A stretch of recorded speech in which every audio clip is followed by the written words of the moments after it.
The following is a product of Studio 42. Ladies and gentlemen, it is football time in Texas. From Studio 42 on HoweEnterprise.com, this is Howe Bulldogs football. For the first time in 2023, it's Bo Stevens as the wild dog. Howe Bulldogs football is brought to you by Scoggins Funeral Home, Baker Air Conditioning and Heating, Independent Financial, GCEC, Sonic of Howe. Batted away by Gage Carr, and Howe has won in Tioga. Also brought to you by Corey Hernandez State Farm, Brother Plumber, Attorney Micah Belden, Hit, Roof and Exteriors, Michelle Carney Photography.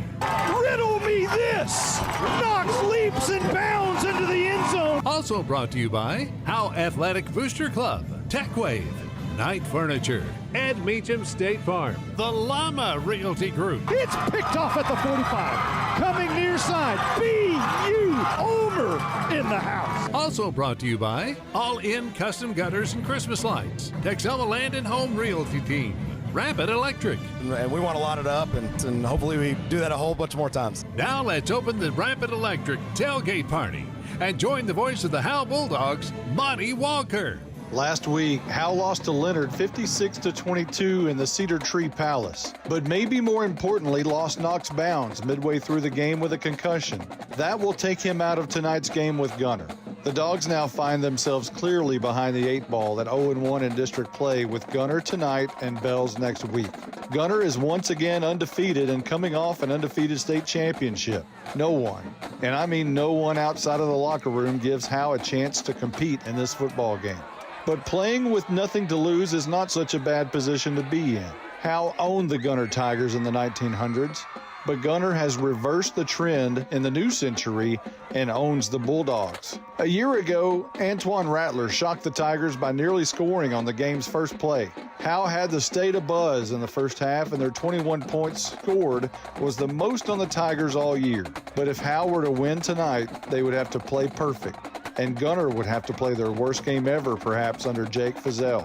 It's the return to the Dog Pound, and it's football time in Texas. You're listening to the Rapid Electric Tailgate Party.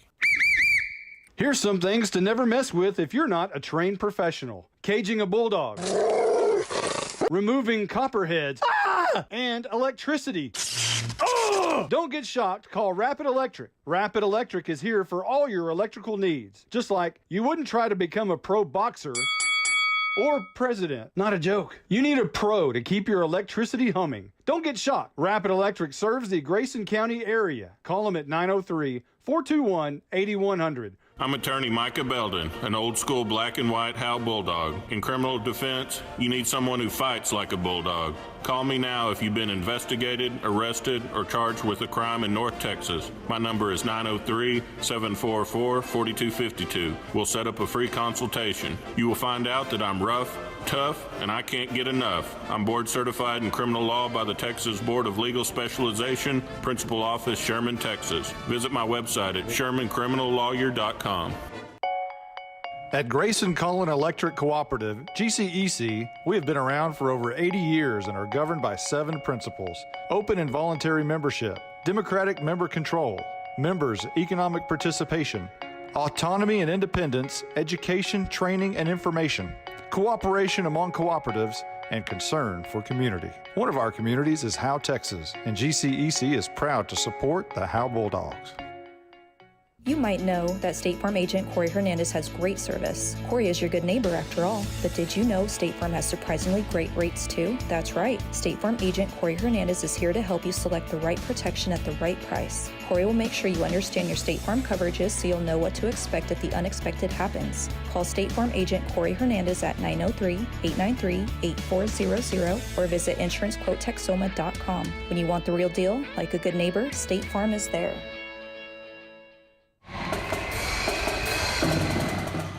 You're listening to the Rapid Electric Tailgate Party. Let's join Monty Walker with the Scoggins Funeral Home Senior Spotlight.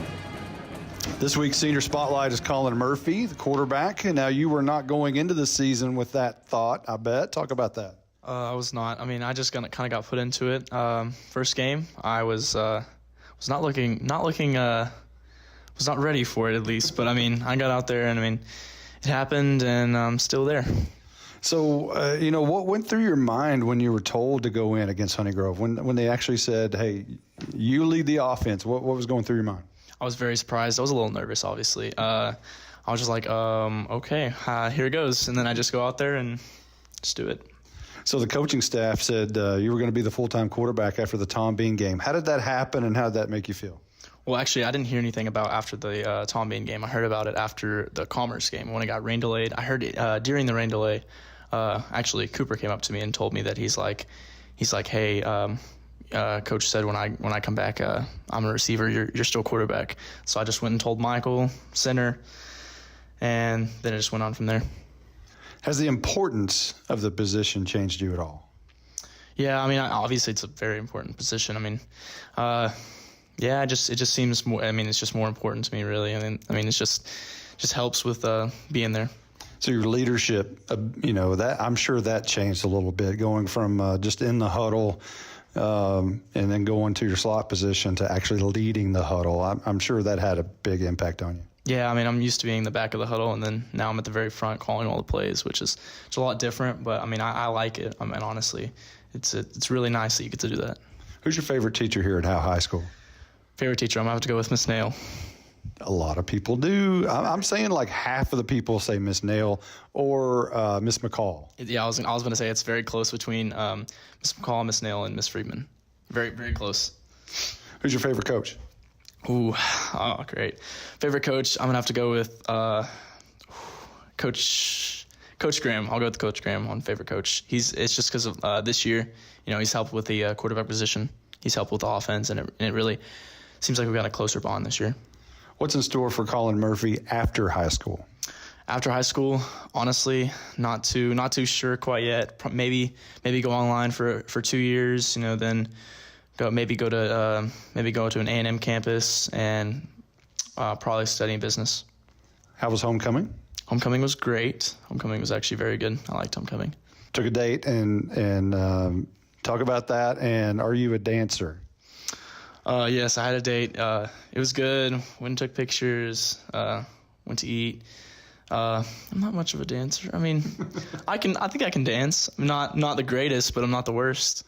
So when you get out of school, are you going to be, it'd be kind of funny if, I think you're eligible when you turn 18. You're going to run for school board and maybe sit next to your old man? I am eligible for it. I have not even thought about that whatsoever. We'll see how it goes. We'll just see. What else are you involved with at Howe High School? Just extracurricular activities. Wow, that's hard to say. Football, baseball, that's pretty much it. Tough game at Leonard a week ago. You're without Knox Bounds again tonight. Concussion there. Who's taking up the slack there? Caden Dunn. He will be.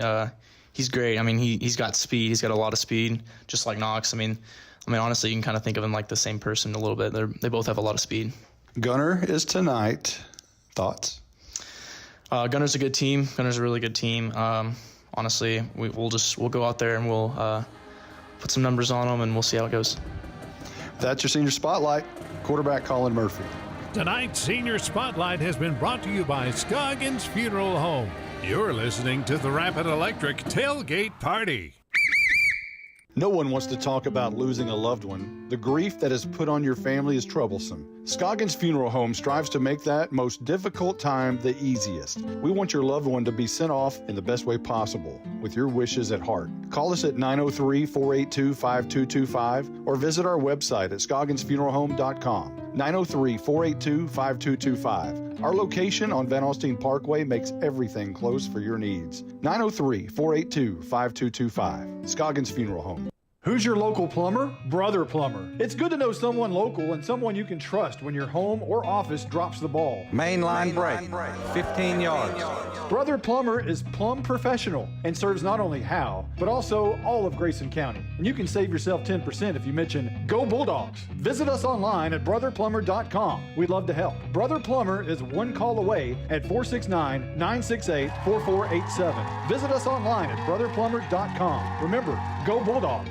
At Independent Financial, supporting our community is at the heart of what we do, which is why we are pleased to support the Howe Bulldogs. Investing in others and helping our neighbors thrive is what we do, and our friendly, knowledgeable banking team is rooting for you in your financial success. Whether you're saving for college, planning for your family's future, or working to grow your business, we'd love to help you accomplish your goals. Come see us at our location on South Denny or visit us at ifinancial.com. Go Bulldogs! We're cheering for a winning season. Member FDIC.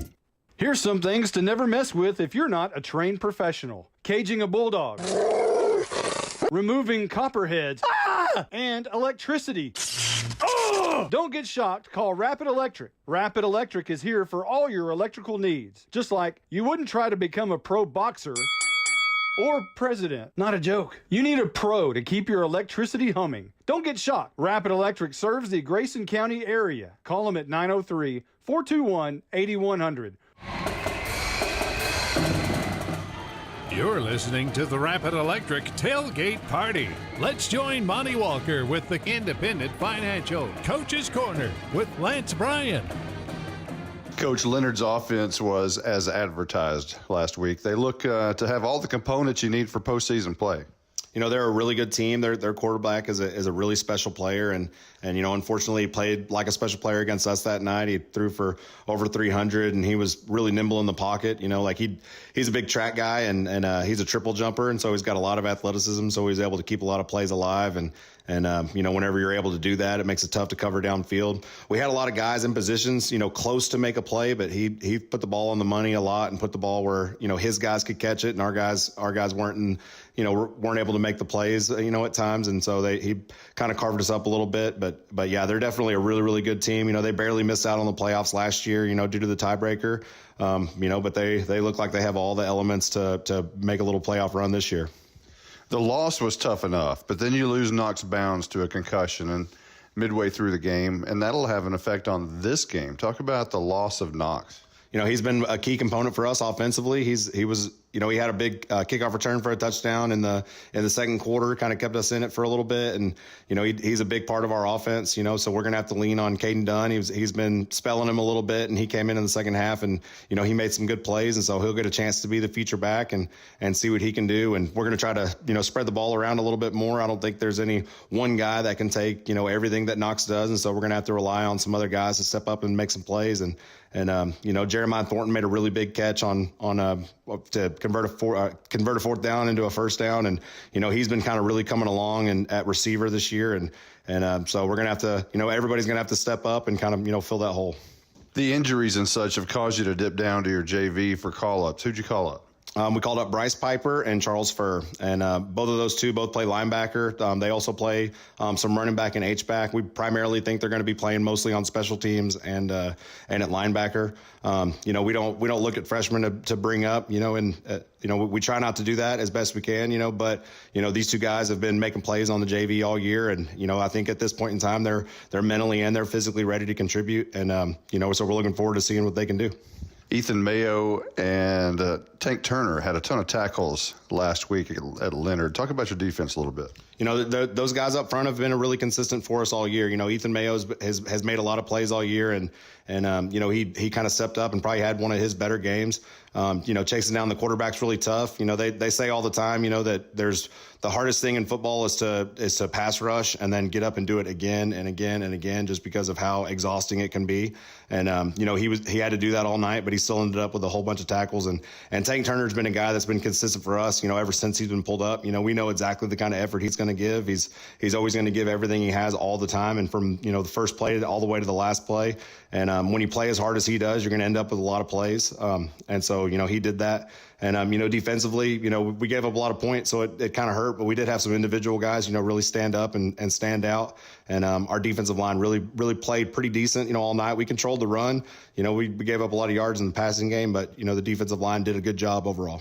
We'll be back in 30 seconds. At Independent Financial, supporting our community is at the heart of what we do, which is why we are pleased to support the Howe Bulldogs. Investing in others and helping our neighbors thrive is what we do, and our friendly, knowledgeable banking team is rooting for you in your financial success. Whether you're saving for college, planning for your family's future, or working to grow your business, we'd love to help you accomplish your goals. Come see us at our location on South Denny or visit us at ifinancial.com. Go Bulldogs! We're cheering for a winning season. Member FDIC. Coach, you have to go back a couple of years to find game film on a team that beat Gunter.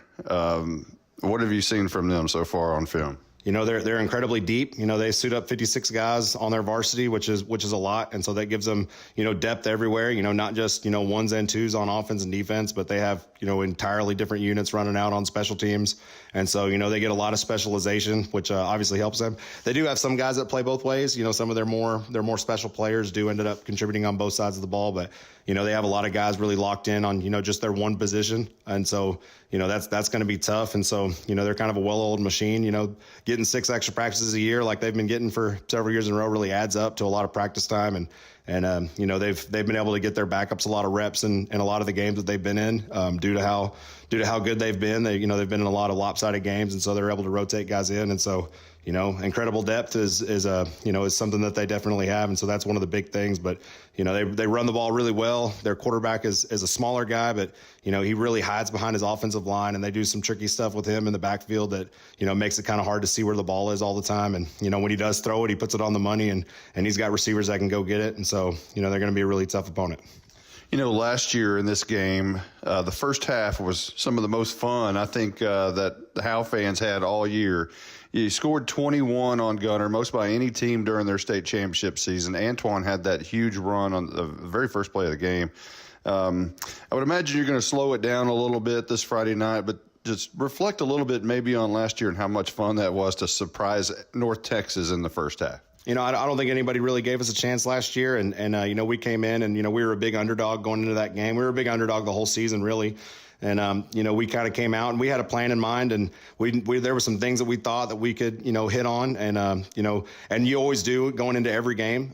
But, you know, whenever they hit, you know, obviously that gives a big jolt of energy to the whole team. And you know, Antoine broke that big run early, and you know, Haley made a couple really great throws, you know, later in that first half, and kind of, you know, kept us within punching distance there for a while. You know, obviously eventually the game got away from us a little bit, you know, going into the third quarter, but you know, we were proud of how we played in the first half. You know, moral victories is not what we're really all about, but, you know, we were proud of how well we stood up to them for that first half. And, you know, we're a little bit more of a ground and pound team this year. And, so, you know, we end up controlling the clock like naturally in the way that we play, just because we do run the ball a little bit more. And, you know, we're not a hurry up offense like we were. We were no huddle pretty much, you know, exclusively last year, and we huddle a lot more now. And, so, like, just naturally by doing that, the game will get slowed down a little bit more. You know, they're a high octane offense, and anytime you play a high octane offense, you want to limit the other team's possessions. And you know, that's something that has been kind of a staple of what we've done all year, and so that won't be any different this Friday. The road whites are getting worn out. You haven't played much at home, but finally getting home, has that caused any? I guess, has it been hard not getting to settle in at home consistently? You know, we were lucky last year. We got 6 home games, and just by the way that the schedule fell, and, you know, how he had to, you know, agree to, you know, home and away, you know, district games we don't get to decide. We coin flip, and, you know, it just kind of settles in, and then the next year you flip it. And so, you know, we were blessed with 6 home games last year, and, you know, we were kind of got the other end of that this year, and so it kind of evens out over the course of 2 years. But, you know, not being at home as much is kind of a gut punch. You know, you obviously want to play in front of the home crowd as much as you can. But, you know, our crowd's been traveling really well with us, which has been really nice. And then, but it is good to be back home. And, you know, like, we like going on the road. We think it almost feels like a business trip, but we also like being at home because we know our home crowd's going to be out there in force. And so, you know, we try to make it positive spins whichever way it goes, because we can't control all that. And so we try to just focus on the positives, and, you know, but we're happy to be back in front of the home fans. You know, you talked earlier about no one giving you a chance last year. That's kind of the same situation. You know, having nothing to lose is sometimes a good situation to be in, similar to last year. Do you see it that way? You know, individually and, you know, team-wise, it's a challenge. You know, like we talk a lot to our team that, you know, football's a fun game for tough people. And, you know, it doesn't really matter who you line up across from. You know, there's 11 guys that all have individual, like, battles that they're, you know, fighting within their position and, you know, their job. And, you know, you win the game by having a whole bunch of guys win their individual battles collectively as a team and being unselfish. And so that's one of the things we preach to the team, you know, not just this game, but, you know, all year, is that, you know, every individual player has to get better at what they do, and they've got to do their job within their position, and they can't control, you know, what everybody else is doing. They can only control themselves. And, you know, we've really focused a lot on our kids, like, getting better at what we do and, like, individually, like, you know, playing. And, you know, what a great test, you know, for a lot of these guys that have aspirations of, you know, playing at the next level or, you know, really testing themselves against the best. You know, we get an opportunity to play the number one team in the state. And, you know, our guys are going to be able to go show what they can do, you know, collectively as a team, but also, you know, individually. And so we've talked to a lot of our kids about that, about, you know, like, you know, you got to go out and put on a show for yourself and for your team. And, you know, collectively, if everybody plays, you know, the best they can, then, you know, we'll be proud of what we do. Tonight's Coach's Corner with Lance Bryan has been brought to you by Independent Financial. You're listening to the Rapid Electric Tailgate Party. Real estate is the key to building long-term wealth. Hi, I'm Dana Thornhill, a local Keller Williams realtor. If you're thinking about buying or selling a home, I can help you. Call the Llama Realty Group. Call 903-821-6890 and ask us about our complimentary services. Opportunities in North Texas are growing quickly, and the Llama Realty Group can help you with all your real estate needs. Just like here at the stadium, execution is the name of the game. The Llama Realty Group gets the job done. Call 903-821-6890 today. Each Keller Williams office is independently owned and operated. This is more than a bundle. This is way more than a combo deal. It's your sanctuary, your home field. It's where everything happens. This is your home, your car, your memories. And you want to be sure they're protected with home and auto insurance. As your State Farm agent, I get it. That's why I'm here to help life go right. My name is Ed Meacham, and I'm your Howe State Farm agent. Give me a call at 903-892-3923 or on the web at mredinsurance.com. Got hail? Get hit. Help your home and your community at the same time. Hit Roof and Exteriors has been on the job locally since 2012. Hail damage, wind damage, roof leaks, exterior paint and siding, replace it or repair it, we've got you covered. Hit Roof and Exteriors has been building solid roofs all across North Texas for over 11 years. We will work with your insurance company or your budget to get your home happy again. For a free estimate or inspection, call 972-977-1523. Hit Roof and Exteriors. Got hail? Get hit. Here's some things to never mess with if you're not a trained professional. Caging a bulldog. Removing copperheads. And electricity. Don't get shocked. Call Rapid Electric. Rapid Electric is here for all your electrical needs. Just like you wouldn't try to become a pro boxer or president. Not a joke. You need a pro to keep your electricity humming. Don't get shocked. Rapid Electric serves the Grayson County area. Call them at 903-421-8100. You're listening to the Rapid Electric Tailgate Party. Today's Howe Bulldogs Flux Capacitor is brought to you by Sonic of Howe. Now let's join Monty Walker with a time travel through Bulldogs history. The Howe Bulldogs are 7-5 on games played on October the 13th. The first game played on this date was a 14-6 win over Anna at Bulldog Stadium in 1939. It took 21 years before Howe played another game on this date, and in 1960, the Bulldogs defeated Collinsville 36-6. In 1961, Howe beat Bells at home 20-8 and lost to Leonard in 1967 by a score of 27-7. Howe lost at Whitewright in 1972 55-7, and in 1978 beat rival Van Alstyne at Bulldog Stadium 28-12. In 1989, Howe shocked G.A. Moore in Class 2A by winning at Salina 28-12 by a huge night rushing from Clint Bray. In 1995, Howe lost to Whitewright at home 28-11. The Bulldogs beat Tom Bean on this date in 2000 30-0, and again the following year 27-0. The Bulldogs lost to Whitewright 49-0 on this date in 2006, and the last game played on October the 13th was a 35-6 loss at Pottsboro. The Howe Bulldogs are 15-13 overall in games played on Friday the 13th. Howe owns an 18-15 lead in the series with the Gunter Tigers. However, Gunter has won 14 of the last 15 meetings dating back to this century. In the 1900s, Howe owned Gunter, 14-1, including 12 straight from 1935 to 1948. Gunter has now outscored Howe overall in the series by a score of 683 to 637, which equates to an average score of 21-19, with Gunter with the advantage. In the previous century, Howe outscored Gunter 480 to 135, an average Howe win of 27-8. However, in this century, Gunter has completely reversed the series by outscoring Howe 548 to 157, which is an average Gunter win of 37-11. Today's Howe Bulldogs Flux Capacitor is brought to you by Sonic of Howe. You're listening to the Rapid Electric Tailgate Party. Hi, this is Nino Foles. And I'm Tyler Grisham. We're the only Bulldogs that ever rushed for over 3,000 yards. Well, I could have had 5,000 in that slot T that y'all did. I'd had 6,000 if I were 6'8", 220. Hey, now, both you guys were amazing. Let's just leave it at that. All I know is that I bet we can agree that Sonic of Howe has great food and big smiles. Well, it's not just good. It's Sonic good. Hey, Monty, how many yards did you have? Wow. Grish, let's go get a Sonic Blast and let me tell you how we beat Pilot Point. You didn't go 3 rounds, though, huh? Jeez, guys.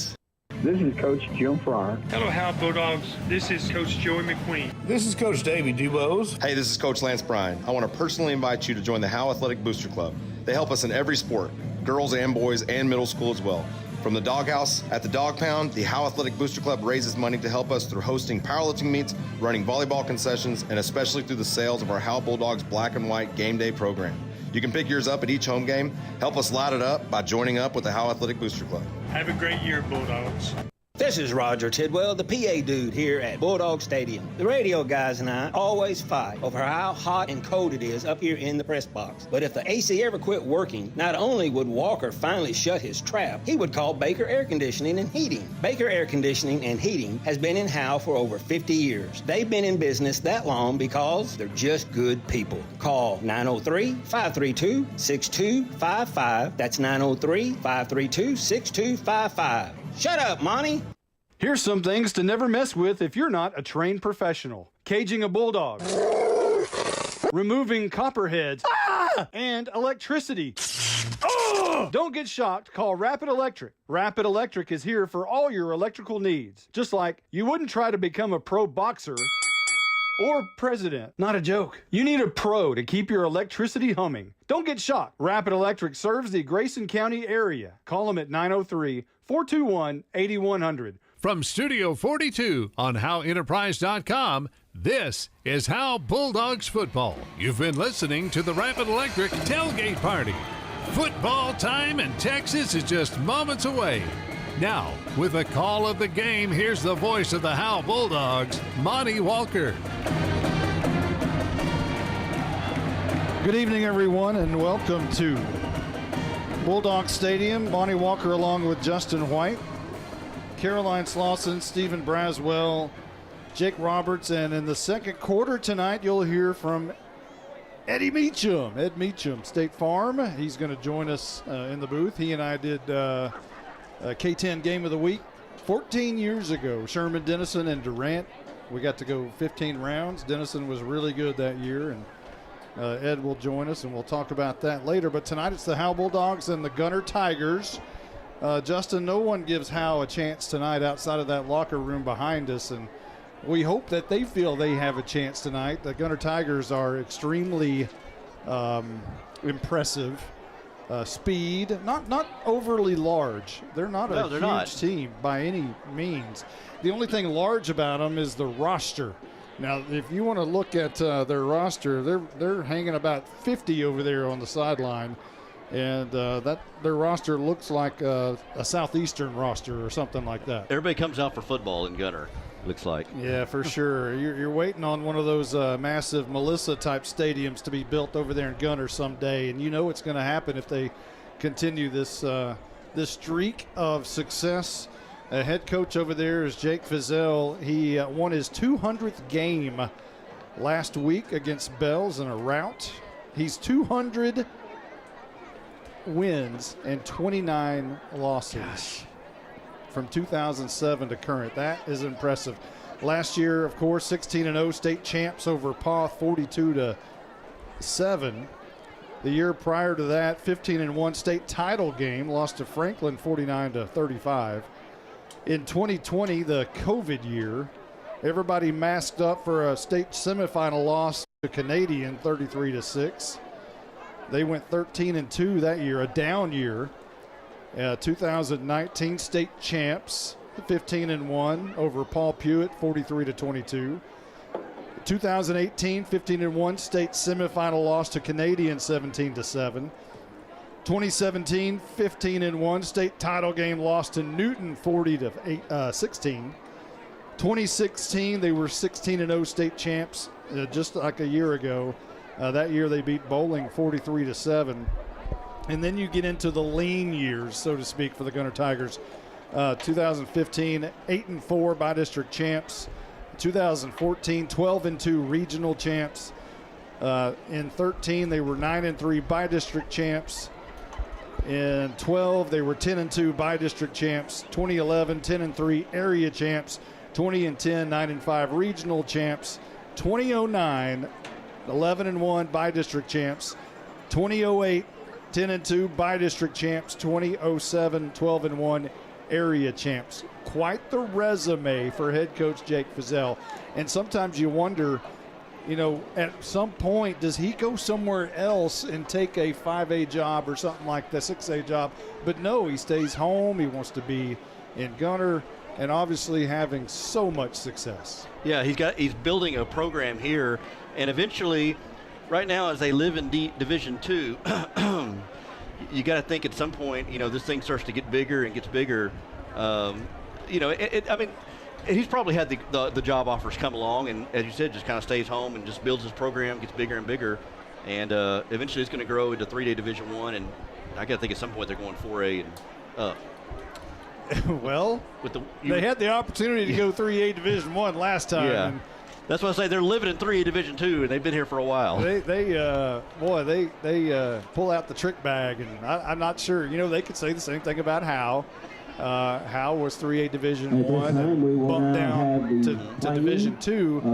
Barely at the very top of Division II is Howe, and Gunter right there also. You know, if Gunter were in Division I a year ago, they would have won the state championship a year ago in Division I. I don't think there's any question about that. You know, but again, give credit to Coach Fizzell. He stayed through even the success, hasn't gone off to a bigger school, but he stayed here and continued to build this program up. As far as the Howe Bulldogs, had to call some players up from the junior varsity. Howe has about half the roster that Gunter's bringing over here to Howe, Texas. Some call-ups this week. Bryce Piper, a freshman. He's a linebacker. And also, you'll see Charles Furr. Those two were called up. A week ago, you saw Preston Reeves. He wears Carson Daniels' old number 20. And Piper will wear 24. And now Charles Furr will wear 34. Not too many 34s in the history of Howe Bulldogs football. Domingo Rivera comes to mind, but I can't think of very many other 34s in the history of Howe. But, you know, that roster is not a deep one. And Howe was able to hang in there last year for a half and really shock the world in the first half. Antoine Rattler had the big carry right out of the chute, and Howe took the early lead, and we had listeners from all over the country because, you know, it was a game, and somebody was taking on Gunter. Howe scored 21 that night, the most anybody scored on Gunter all season. And tonight, though, Howe doesn't have the same team. They don't have the firepower. They don't, especially tonight with Knox Bounds.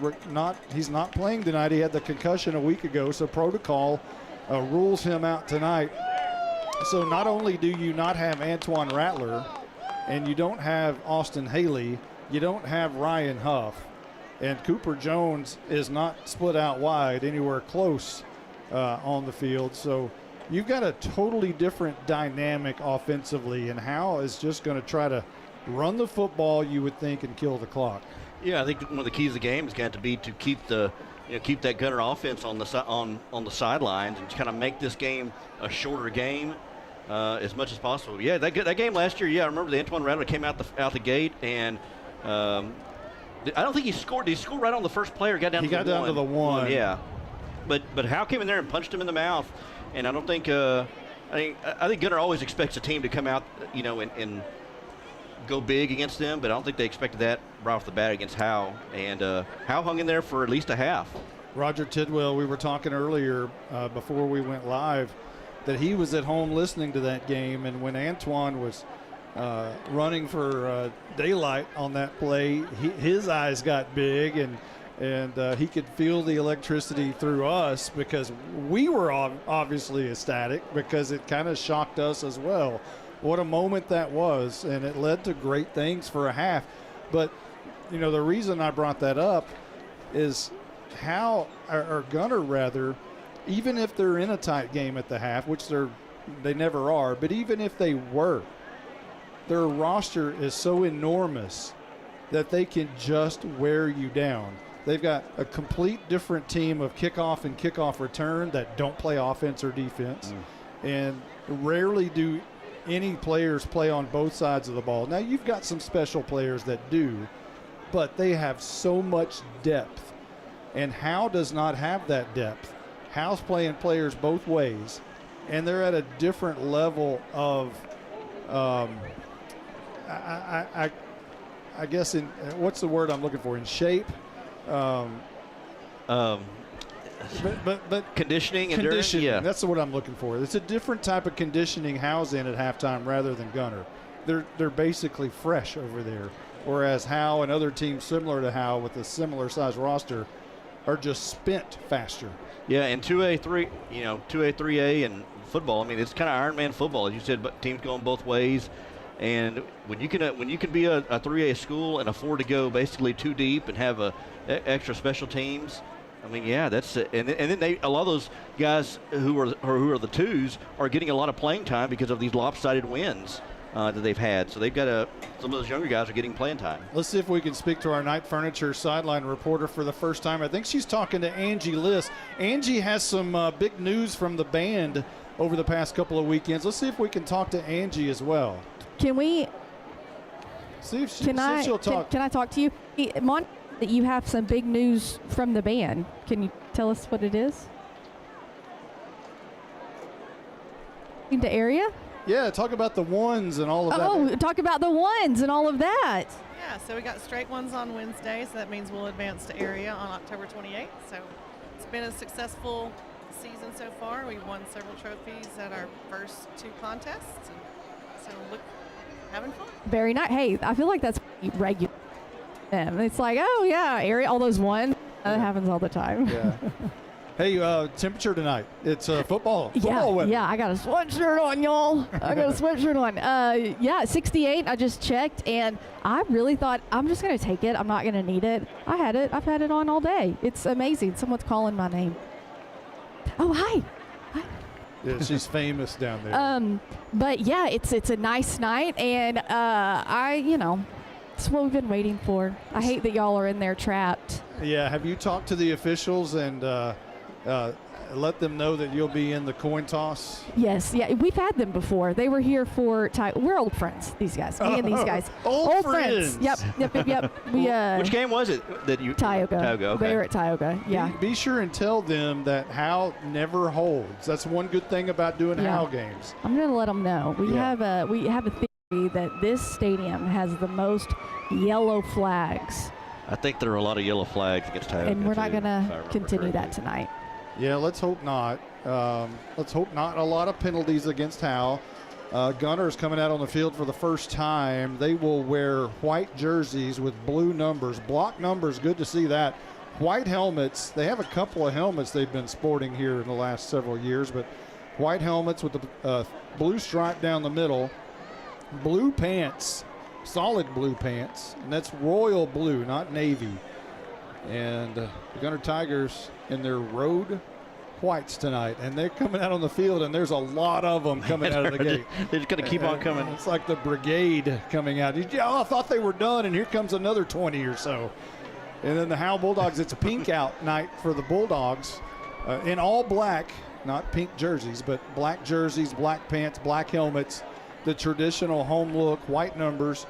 Howe in white right above the number on the front and the big block number on the back. Sharp look rather for the Howe Bulldogs. But as we mentioned, it's pink out night, so the cheerleaders have pink pom-poms and such. And some of the players are wearing pink gloves and pink armbands and things like that. You'll have Colin Murphy wearing a pink armband around his bicep tonight. It'll be easy to pick him out when he's throwing for sure. Not sure that that's a good thing to do. But Howe Bulldogs 3-3 coming into tonight's contest. The Gunter Tigers coming through there. They're just walking, and now they took off running through their tunnel. The captains for Howe already on the field. That's a very loud. That is loud. They might have the loudest horn in Class 3A Division II as well. I think they have the most rigged out golf cart. Oh, I didn't see the golf cart. No, it was Honeygrove last week. Did y'all see? Well, I guess y'all didn't see. Not Honeygrove, Leonard's. Well, y'all didn't see it, but that thing was lit up. The golf cart. Yeah. Like literally. Yeah. They had the police lights all around it. Wow. I haven't seen the one for Gunter. Yeah, you don't see it right over there? beside the tunnel. They turned the lights off, actually. Oh, okay. Oh, don't worry. I'm sure you'll see it at some point. We're getting ready for the coin toss. Captains are walking out. And it appears for Gunter, it'll be Braden Hinton as well as Colson Wood. And also Julian Valenzuela. For Howe, Luciano Vasquez, Colton Little, Colin Murphy, and the Cooper Jones. And let's go in the coin toss with Caroline.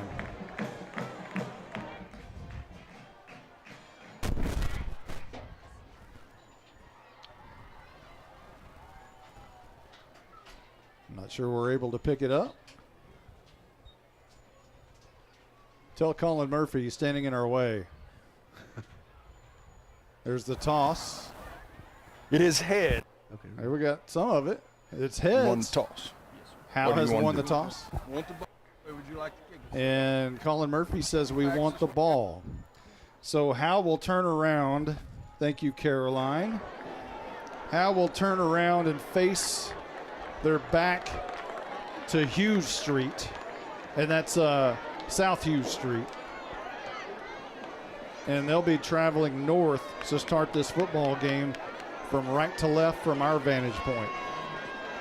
You want to give the starting lineup real quick for Gunter offense? Okay, sure. Starting on the left tackle on the offensive line. Left tackle is Braden Robinson, as junior. Left guard is Garen Goetz, a senior.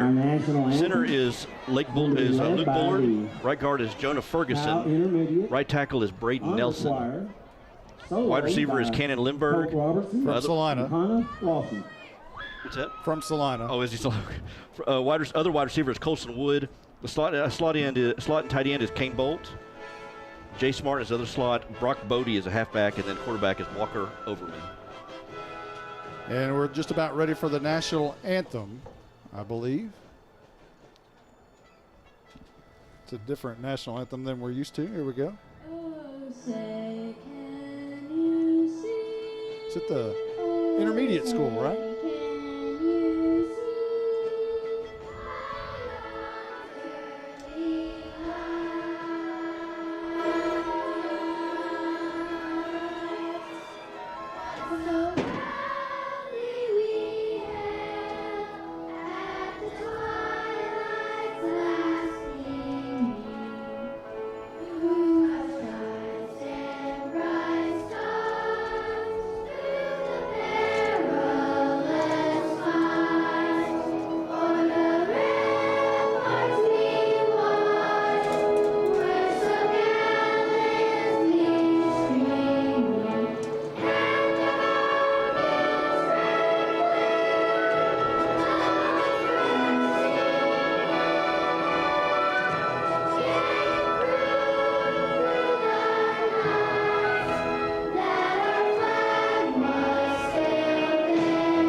Love it, love it. And with that, Justin White, it is football time in Texas. I'll go over the starting defense for the Howe Bulldogs. Up front, Bo Stevens, Charlie Vera, Charlie Tank Turner, and Ethan Mayo. The linebackers, Braden Ulmer, Gage Carr, and Colton Little. Secondary, Jeremiah Thornton, Eli Stoner, Colin Murphy, and Garrett Rogers. For the offense of Howe, who will be on the field momentarily. Up front, Luciano Vasquez, a senior, Michael Weimer, a junior, Dylan Patterson, the sophomore center. The right guard is Large Marge, Will Ingram, a sophomore. The right tackle, Seth Goolsby, he's a senior. He might be a singer also. Wide receiver, Jeremiah Thornton, got his first catch last week for 6 yards, a big fourth down conversion. He's a junior. Colin Murphy, the quarterback, 16 out of 33, 2 interceptions, 220 yards. No touchdowns yet through the air, but he's rushed 72 times for 308 yards and 2 touchdowns on the ground. He's also caught 2 balls for 11 yards. Bo Stevens, 2 catches for 35 yards, will be split out wide right. He's a junior. The slot back, Braden Ulmer, 10 catches, 132 yards. Tailback tonight is senior Caden Dunn, 11 carries, 46 yards. And the slot receiver, Garrett Rogers, who got his first catch a week ago, also 1 catch for 11 yards. He's a sophomore. That's your starting lineup, your hit, roof, and exterior starting lineup. Here's the Tech Wave kickoff, going to go to Braden Ulmer, middle of the field, trying to find the near sideline. It's got the 20, 25, and is going to be pushed out of bounds. Actually, he runs over a defender and goes out of bounds at the 35-yard line. So right to left goes Howe to start this football game. 1st and 10 from their own 37-yard line. And Jake Roberts, I forgot my pen. We got about 3 over here to choose from. I'll take 1. Boy, Jake, you can talk bad about me all night tonight. I remember my We've got injury first thing off the bat. Well, that's the young man that Braden Ulmer ran over on the kick return. We'll have to find out exactly who that is. I can't see. Maybe Caroline can take a look and see what number that is. Is it 18? And the other is a Mississippi license. 18. It's Hayden Ripamani. Well, that would be a big loss. He's an offensive starter for the Tigers. He's a receiver. So here we go. The Howe Bulldogs with their first possession of the night will start from their own, well, looks like 34-yard line. And Ripapon, gosh, I hope I'm saying that right. I think it's Ripamani. Ripamani, that's what it is. He has an eye on I should know that. Ripamani. A lot of people would like to Ripamani. Right to left as the Howe Bulldogs in the huddle now. Just underway, 11:53 on the clock. 7 seconds ticked off there. And here come the Bulldogs. 3 receivers to the right side. 1 down here at the bottom is Jeremiah Thornton. Caden Dunn getting the start tonight at tailback. Knox Bounds has a concussion. Here is Colin Murphy going to run it on first down. Might have gotten back to the line of scrimmage. And I think they'll give him the line of scrimmage, which is the 34-yard line. It'll be 2nd down and 10. Well, we talked about you've been missing Cooper Jones for the last couple of games. You're missing Knox Bounds. You're missing 2 of your biggest weapons here this evening. You're going to rely a lot on Colin Murphy, who just ran that ball, and get a taste of Caden Dunn, and we expect Braden Ulmer to get a bigger load tonight. A lot of people in the backfield, and now they kind of move out. The defense is kind of trying to figure out where to go, and now they finally do. The Gunter Tigers doing a lot of rotation, and Howe trying to figure out where they're going to go. Murphy in the gun will turn, and the ball's on the turf. Murphy picks it up. A loss of 3 back to the, well, they'll give him the 32, so a loss of 2. Well, they didn't look very crisp. And this one thing about this Gunter team is not to give them extra possessions, but when you shoot yourself in the foot, you're definitely not doing yourself any favors. That play didn't look good from the get-go. There was a lot of confusion as to where they were going to line up. A lot of looking to the sidelines. People didn't know where to go. Whether that was window dressing or just confusion, I don't know, but it didn't work out very well. Well, I looked over at Coach Graham at one point. He was just saying, just calm down. Everybody just calm down for just a second. Murphy in the gun, 3 receivers near side. Rolls out, and he cuts the defender. and he's going to be shoestring tackled Murphy on the at the quarterback. 33-yard line. That could have been disastrous, but Murphy sliced his way through the middle of the line. You know, you talked about earlier about how they're not a big team, and they really aren't.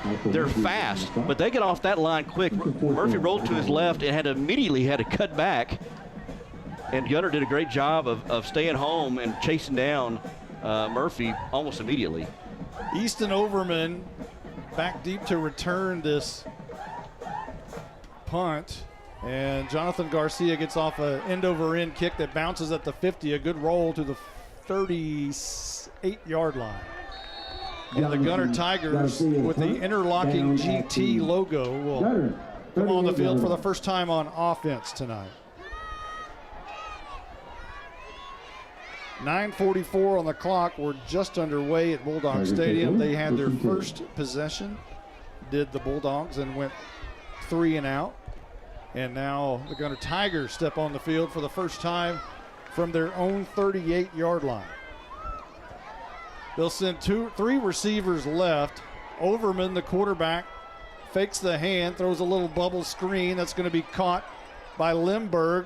Eli Stoner tries to bring him down and finally does, but not until he gets into Bulldog territory for a first down at the 42-yard line. Get it in the hands of one of their athletes on a little screen play and get some blockers ahead of them, and they're already in on a big gain, and they like to go quickly after big gainers. 20 yards on play number 1, and here is another first down or at least the first down. Overman's going to keep it up the middle, bounces it out left side, a lot of turf in front of him, and goes out of bounds after a first down run, but there's a flag at the line of scrimmage, and it appears like that one is going to come back, and it's holding against the Gunter Tigers. So it'll be first down and 20 as they come to the line of scrimmage. I said earlier, if memory serves me correct, this crew that was in Tioga, they called a lot of holding calls, it seems like, during that game, and they're doing so here tonight. Thankfully, this is in the favor of Howe, as it puts Gunter behind the sticks. Walker Overman about 5 yards back from the line of scrimmage is going to hand off, and not much doing there. Maybe 4 yards on the carry as Brock Body made the Charlie Turner carry there. And they spread it around. It's not like they have one person they go to. And here is a handoff near side, and Jace Martin is going to round the corner for a first down run in Howe territory at the 26-yard line. Just a handoff, and got a couple of linemen and a receiver out there blocking for him, and before you know it, he's down there 20 yards downfield. And again, they just don't have a big line, but they just got so many different ways of misdirections and keep the defense guessing. And they go quick. Everybody bunched together, and here's a reverse coming near side, or far side rather, from the receiver. And on that is Dylan Tokars. He'll take it in from 26 yards out. It was everybody was tight next to the line of scrimmage, and he was one of the slot receivers who came back around on the reverse. And man, he just slipped through the line just very quickly before he got to the second level. Anybody put a hand on him. And they are so fast. They're not very big, but they've got playmakers all over the field, guys that just small and quick and shifty. Tarp's got you covered here on the PAT for Gunter. Let's see what happens, and it's up, and it is good. Limburg held on the PAT, and Gunter has an early 7-0 lead with 8:04 left on the clock here in the first. We'll be back after this timeout. You might know that State Farm agent Corey Hernandez has great service. Corey is your good neighbor after all. But did you know State Farm has surprisingly great rates too? That's right. State Farm agent Corey Hernandez is here to help you select the right protection at the right price. Corey will make sure you understand your State Farm coverages so you'll know what to expect if the unexpected happens. Call State Farm agent Corey Hernandez at 903-893-8400 or visit insurancequotetexoma.com. When you want the real deal, like a good neighbor, State Farm is there. I'm attorney Micah Belden. Call me now if you've been investigated, arrested, or charged with a crime in North Texas. My number is 903-744-4252. We'll set up a free consultation. You will find out that I'm rough, tough, tough, and I can't get enough. I'm board certified in criminal law by the Texas Board of Legal Specialization, Principal Office, Sherman, Texas. Visit my website at shermancriminallawyer.com.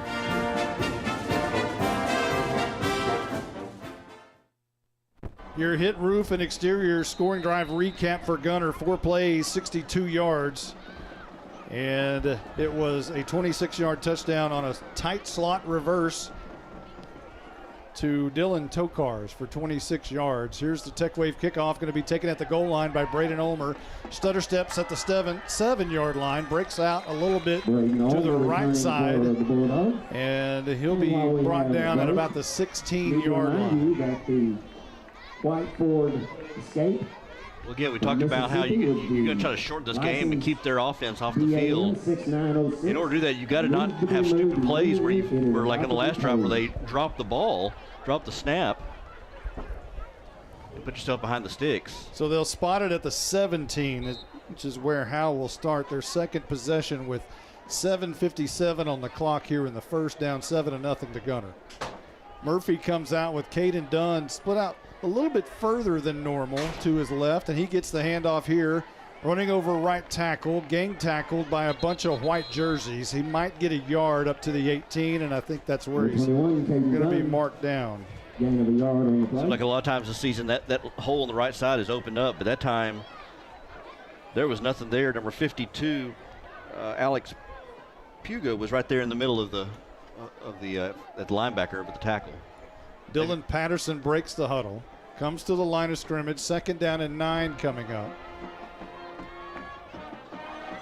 Murphy in the gun with Dunn to his right, 2 receivers near side. Murphy wants to throw down the field, and Bo Stevens didn't know the ball was coming to him. At the last moment, he stuck his right paw out, but can't bring it in one-handed, and it falls incomplete. It'll be 3rd down and 9 with 7:10 on the clock. That stops the clock, and that's not what you want to do in this game. That's not what you want to do.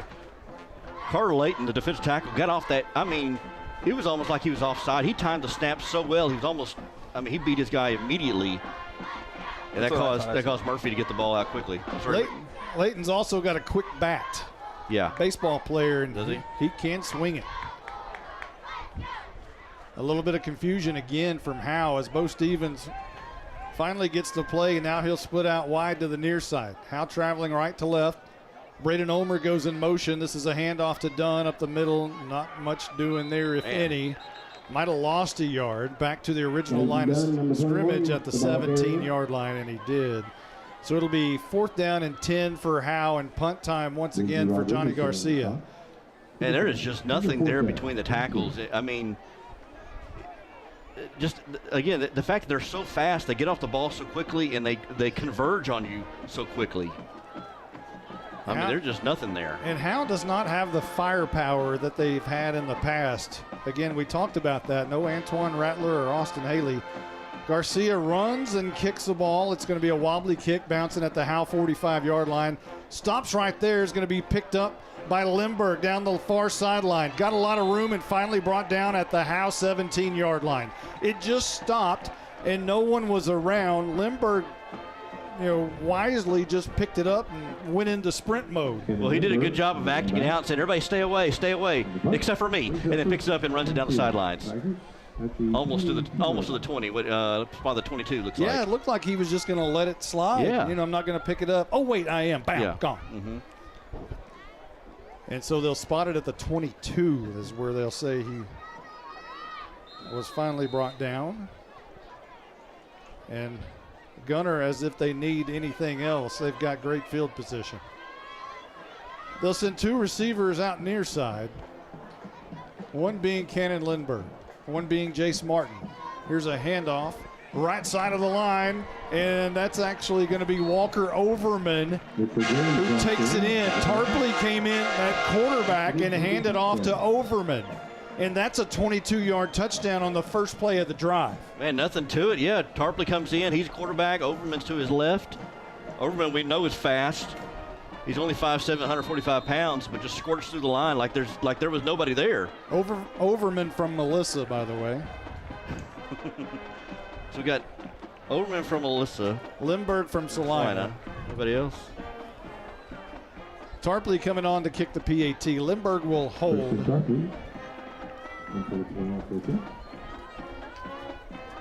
Doing the deep snapping is Kane Bolt. He's also a good baseball player. The kick by Tarpley is up, and that one is good. 14-0, Gunter, our new scorer. 6:13 on the clock in the first. We'll be back after this timeout. At Grayson Cullen Electric Cooperative, GCEC, we have been around for over 80 years and are governed by 7 principles: open and voluntary membership, democratic member control, members' economic participation, autonomy and independence, education, training, and information, cooperation among cooperatives, and concern for community. One of our communities is Howe, Texas, and GCEC is proud to support the Howe Bulldogs. No one wants to talk about losing a loved one. The grief that is put on your family is troublesome. Scoggins Funeral Home strives to make that most difficult time the easiest. We want your loved one to be sent off in the best way possible, with your wishes at heart. Call us at 903-482-5225 or visit our website at scogginsfuneralhome.com. 903-482-5225. Our location on Van Alstyne Parkway makes everything close for your needs. 903-482-5225. Scoggins Funeral Home. Your hit roof and exterior scoring drive recap. One play, 22 yards for the Gunter Tigers. And that one play was a 22-yard touchdown run by Walker Overman. And our new score is 14-0 with 6:13 on the clock here in quarter number 1. Tarpley's Tech Wave kickoff is going to be banged deep, this time to Caden Dunn, who catches it over his head at the 3-yard line. Stutter steps at the 8 and goes down quickly at the 10. And it's a big field position game on top of everything else. And their special teams is good, too. I mean, it's like this Gunter team, the reason they're ranked number 1 and 3 in Division II, and they're probably about as good as anybody in Division I. Franklin may have something to say about that, but this is a really good team, and they don't have a lot of weaknesses. But on special teams, I was going to say, they did a great job of pursuit there on Ulmer. Well, we went over Jake Fizel's resume early in the pregame show, and it's spectacular. Man. And it's like, I noticed that every state championship they've had, they score 42 or 43 points. It's like they average 43 points a game in state championship games. 200 wins for Fizel to 29 losses. That's amazing. Howe is actually 2 wins away from 400 for a program. Need to hustle to get one tonight. Murphy, handoff to Dunn, trying to find the corner, can't do it, brought down from behind. And that's going to be a loss back to the 9-yard line. And I kind of feel like on the kickoffs, they're getting them kicked to like the 1-yard line, and they're trying to take it out. I almost feel like maybe they should just let that go into the back of the end zone. Give themselves a little bit better field position. Because they've started at, what, the 17 and the 8, and they could have started at the 25. And so in a game like this, you need all the help you can get. Yeah. You may be delaying the inevitable, but at least you got better punting position. A little bit better field position, yeah. Murphy in the gun, Dunn to his left, high snap. Murphy brings it down, tries to find the corner, throws deep down the field, overshoots everyone, including, thankfully, the defenders. And in coverage there for Gunter was Parker Harris. He was the close man. It was intended for Garrett Rogers, but Murphy just slung it. He left-handed quarterback throwing it on the run to that side, so it wasn't like he was throwing across his body or anything, but just overshot his intended receiver. Number 2 white jerseys right there waiting for him, so he was covered pretty good. 3rd down and 13 with the ball at the 9-yard line. They'll call it 12 on the scoreboard. Man in motion is Ulmer. Murphy wants to throw again, in trouble behind the line, and that one's going to be close. Is that another safety, or is he out of the tackle box? He's out of the tackle box there. So that one is not a safety. You know, that made me wonder about last week. They threw the flag. Even if he was out of tackle box, I think, does it have to get over the line of scrimmage? Is that right? Even if he's out of the tackle box? A Blizzard? Yeah, that's where we can. You think Blizzard's busy tonight? You think we can call him? Yeah, hotline. We don't have to call New York. We can just call Bonham. Yeah. So looks like that one is going to be a safety. It is a safety. Back-to-back weeks of safeties for Howe. Same type of situation where the quarterback tries to throw it out of the end zone. Yeah, and I mean, and he didn't have much time. I mean, Gunter was just, I mean, their pass rush is just ferocious. That has to happen. Back-to-back games, same situation like that, maybe once in a century. Yeah, I mean. Really, that could not have happened in Bulldog history ever, I don't think. I bet that Bulldog history, I first. bet that's got to be. Back-to-back safeties, back-to-back games. 2 games in a row of safety. So make it 16-0. GT.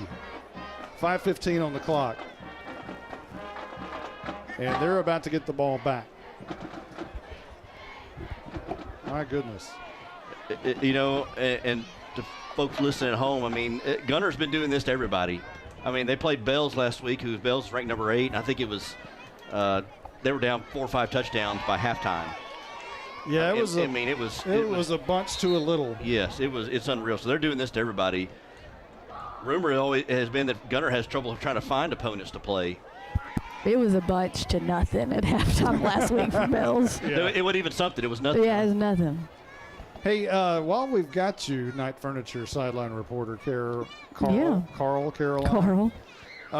Hey, it's early, but down. You can see where this is going. How are the athletes on the field? I had asked what the feel in the locker room was, and they said there really wasn't a lot of nerves or anything. I have to say it's not. I've been on the sideline with more tension, I'll tell you that. What do you want? Yeah. So the Tech Wave kickoff was a fair catch was called for by Jax Graham. He did take off for a step or two and realized that he can't do that, but no flag was thrown. And the Gunter will start this possession from their own 49-yard line. The defensive coordinator, Andrew Harvey, was right there with them trying to. The karate coach. Yes, Danielson trying to plead his case to say, hey, he can't do that. Calls a fair catch and tries to run with it. But the official held his flag. I guess you got a one-step grace period. Maybe, yeah. Overman in the gun, and he will fake the hand, turn, throw a bubble screen out to Jace Martin, makes the catch at the 45, racing down the sideline, 20, 15, 10, kiss him goodbye. High steps into the end zone. And Gunter,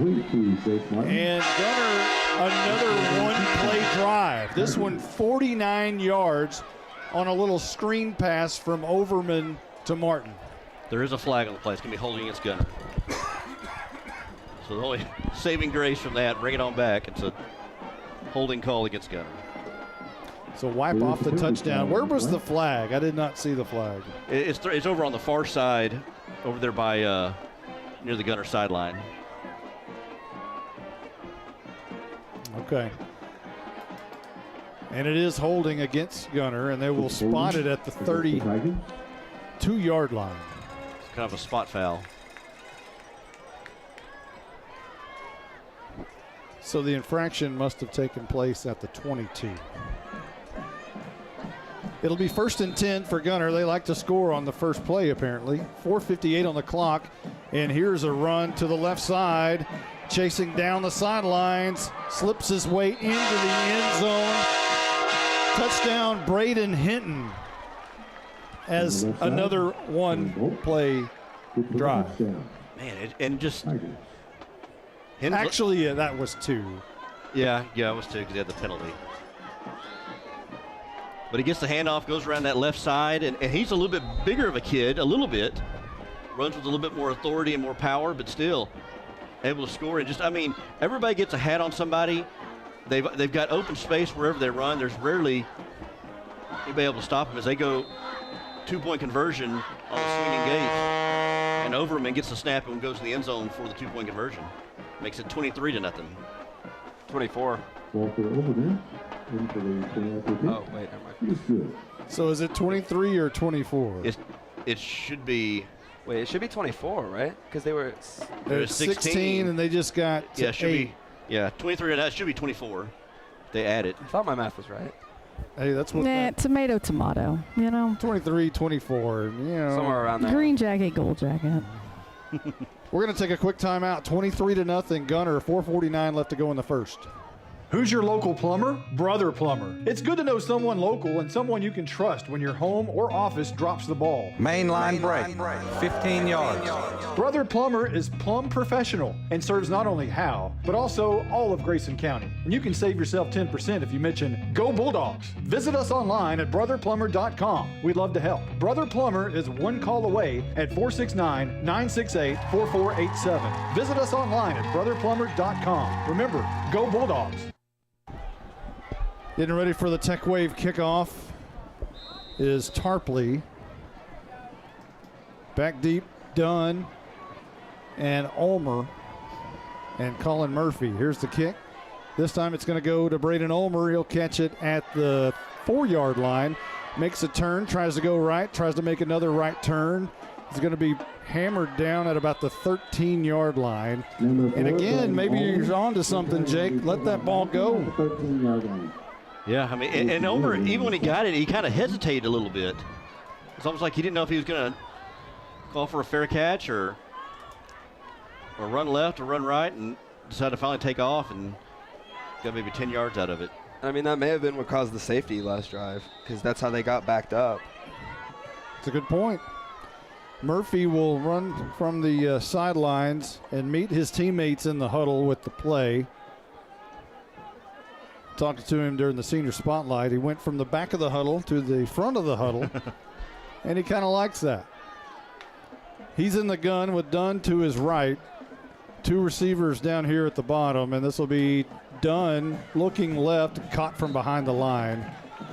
Another loss perhaps of a yard, and it will be. So back it up to the 12, and Howe is not going forward tonight very often. This game is starting to remind me a little bit, Monty, of the Van Alstyne-Howe game. Oh, don't bring that up. That was that 2017 or 18? I think it was 18. My goodness. It was negative yardage, total yards. It was just complete domination from Van Alstyne.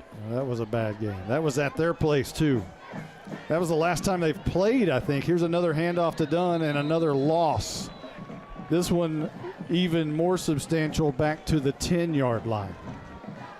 Howe may be approaching negative yards of offense. And they probably do actually have negative yards of offense. Right, because I don't think they haven't got a first down for sure. 2:54 on the clock. We're in the first quarter. And Gunter is already on top 24-0. Stevens and Garrett Rogers and Ulmer are split out. Murphy wants to throw. Screen pass intercepted at the 16-yard line. Coming near side, and that's going to be Majors taking it to the house. The son of the former county judge. And now a late flag comes in near the goal line. There are. What was that?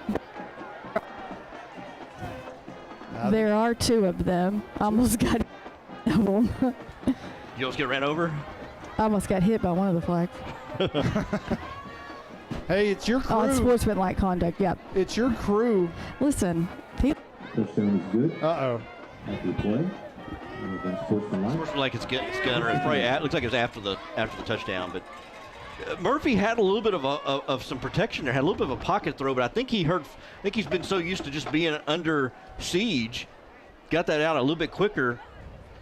And who was that who intercepted that? 25 Judge was able to. No, it was Marshall Majors. Majors, I'm sorry. Son of the judge. You said Judge. County judge. Majors was sitting back in coverage, able to read it, and had a convoy ahead of him to get into the end zone. Tarpley's kick, he's got you covered. 31-0, Gunter in the lead. 2:28 on the clock in the first. At Independent Financial, supporting our community is at the heart of what we do, which is why we are pleased to support the Howe Bulldogs. Investing in others and helping our neighbors thrive is what we do, and our friendly, knowledgeable banking team is rooting for you in your financial success. Whether you're saving for college, planning for your family's future, or working to grow your business, we'd love to help you accomplish your goals. Come see us at our location on South Denny or visit us at ifinancial.com. Go Bulldogs! We're cheering for a winning season. Member FDIC. Real estate is the key to building long-term wealth. Hi, I'm Dana Thornhill, a local Keller Williams realtor. If you're thinking about buying or selling a home, I can help you. Call the Llama Realty Group. Call 903-821-6890 and ask us about our complimentary services. Opportunities in North Texas are growing quickly, and the Llama Realty Group can help you with all your real estate needs. Just like here at the stadium, execution is the name of the game. The Llama Realty Group gets the job done. Call 903-821-6890 today. Each Keller Williams office is independently owned and operated. Your hit, roof, and exterior scoring drive recap. Well, there wasn't one. It was intercepted and ran back to the house about 16 yards by Marshall Majors, the son of the former county judge, Bill Majors of Sherman. And now we're just about ready for our Tech Wave kickoff. And we're still in the first quarter. Tarpley to bang it deep. Now, with the penalty, it'll be backed up to the 25-yard line. So Howe may have a chance here to get out of their own shadow of the goal line. Tarpley runs to the ball. It's a long, high kick. Going to be taken by Ulmer, middle of the field at the 12-yard line, coming near side. Lots of speed by Gunter, but he does escape one defender and runs over Easton. No, that's Jace Martin at the 36-yard line. And Howe finally with some decent field position thanks to the unsportsmanlike conduct penalty against Gunter on the touchdown. We'll take it how you can get it. And Ulmer at the end of that run kind of gets up, kind of trying to get in the crowd into it. They'll spot it at the 33. He refuses to just lay down for this Gunter team. 2:20 on the clock for Howe here in the first, down 31-0 to Gunter. They come to the line of scrimmage. This is a pistol look with Ulmer right behind Murphy. Offset eye, if you will. Turn and hands to Ulmer, trapped at the line of scrimmage, and down he goes for a 2-yard loss back to the 32, or the 31 rather. So just, again, negative yardage for the Howe Bulldogs. We'll get an update from Stephen Braswell momentarily about what the yardage, overall yardage for Howe looks like. It's got to be in the negatives. It has to be negative.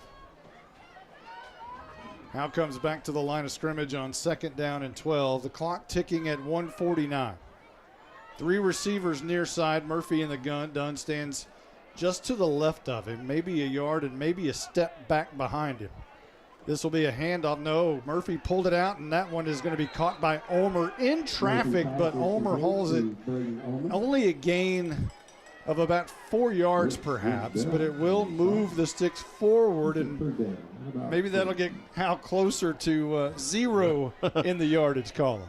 Again, Murphy, he's having to get the ball out quickly because he's been under duress pretty much this whole game. Even when he does have kind of a clean pocket, he feels the footsteps coming and trying to get it out quickly. I wonder if trying to get maybe a bubble screen on the outside, just getting the ball out, just as soon as he snaps the ball, just quickly get it out to one of his playmakers. They're giving him a little bit of space on the outside. Under a minute left in the first. Murphy wants to throw, drops straight back, fires it over the middle, and there should be a penalty flag there, and there is. Ulmer came up with his palms to the sky as he had a linebacker all over him.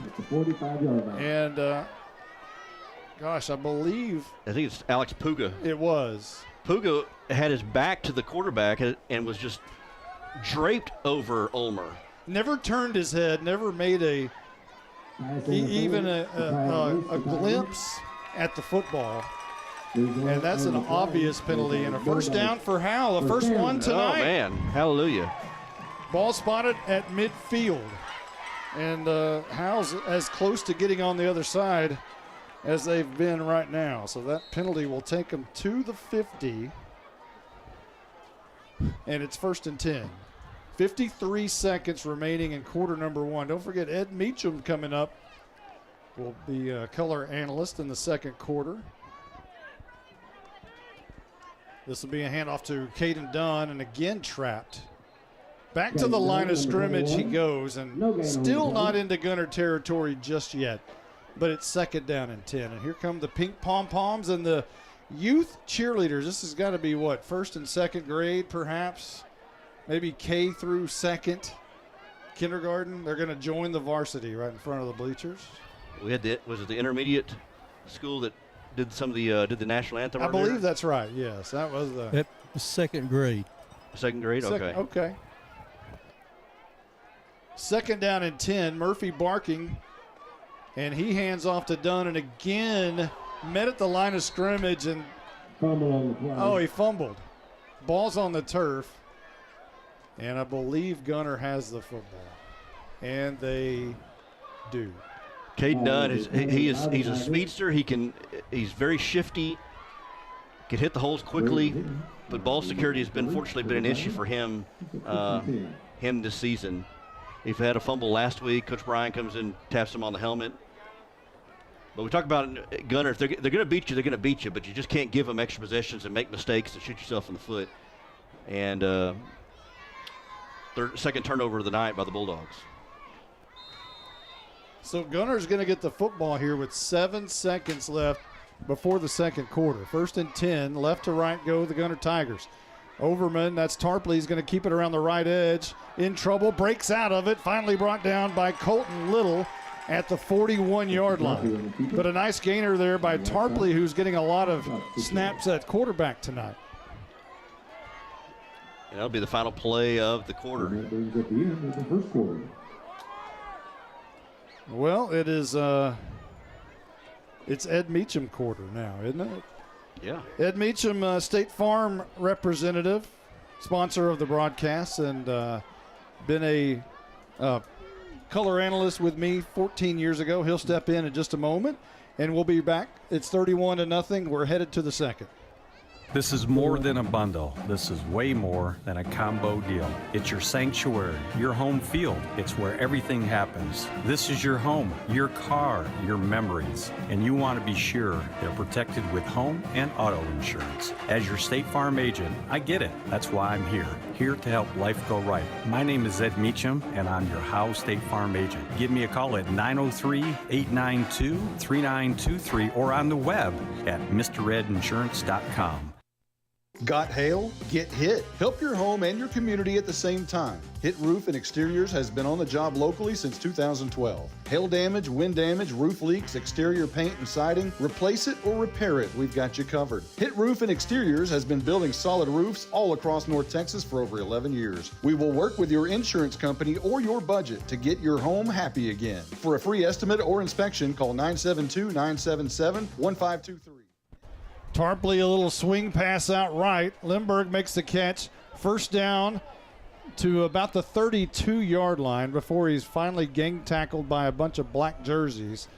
And they'll spot him down there. Into the booth, welcome Ed Meacham. Hey, look at that. Hey, nice to be here. Look, 14 years ago. 14, really, isn't that crazy? And you still have your hair. I don't. you look good. Well, here is Tarpley firing it down to a wide open Lindbergh, who drops it at the 5. That doesn't happen very often. Well, you know, I've watched the Gunter Tigers over the years, as you know. I called their first state championship in 2016 against Bolin. And this team hasn't looked back, Monty. I mean, they don't throw the ball a lot, but you have a wide open receiver like that, probably isn't used to seeing the ball thrown to him that day. Well, that was not Lindbergh. That was Harpo. And it'll be 2nd down and 10.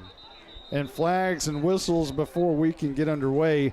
You know, we did the game of the week for K-10 back in 2009, and we saw a lot of Sherman, and we did a Durant game, but we saw a lot of Denison that year. They went to 15 weeks to the semifinals. And we did the semifinal game, and again, against Alito. We'll talk about that after this play. 2nd down and about 14. Swing out pass, incomplete as Tarpley led his receiver just a little bit too much. It'll be 3rd down.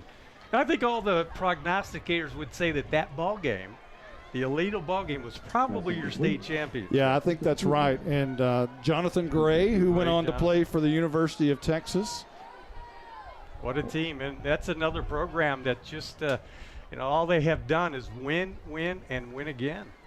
Tarpley drops back, wants to throw, fires it, hammers it down the middle, and overshoots his receiver, Easton Overman. And Gunter now facing a 4th down for the first time tonight. And let's see what they elect to do here, Ed. They're changing out everyone, and I think Gunter's going to have to punt for the first time. Yeah, Tarpley getting a lot of snaps tonight. A little unusual. They do like this Overman kid. I heard a little bit about him. And he's from Melissa. Okay, gotcha. Okay. The other Tigers. Oh, Cardinals. That's right. Cardinals. Playing Denison tonight. 11:03 on the clock here in the second quarter. 31-0. Gunter over Howe. Here's a little pooch punt, if you will. And it'll be killed at the 14-yard line where Howe will take over. The teams have switched sides. Howe now moving from our left to right with exactly 11 minutes on the clock here in the second.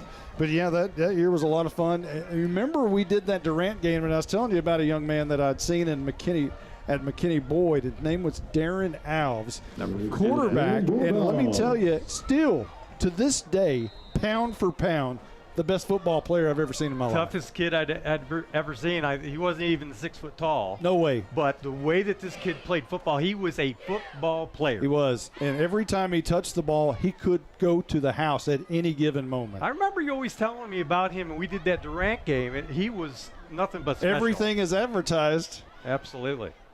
Shotgun for Murphy. He'll hand off coming near side, and that's Caden Dunn again, trying to slip his way through the right side of the offensive line. Might have got a yard. At least got back to the line of scrimmage, which is the 15 is what they called it.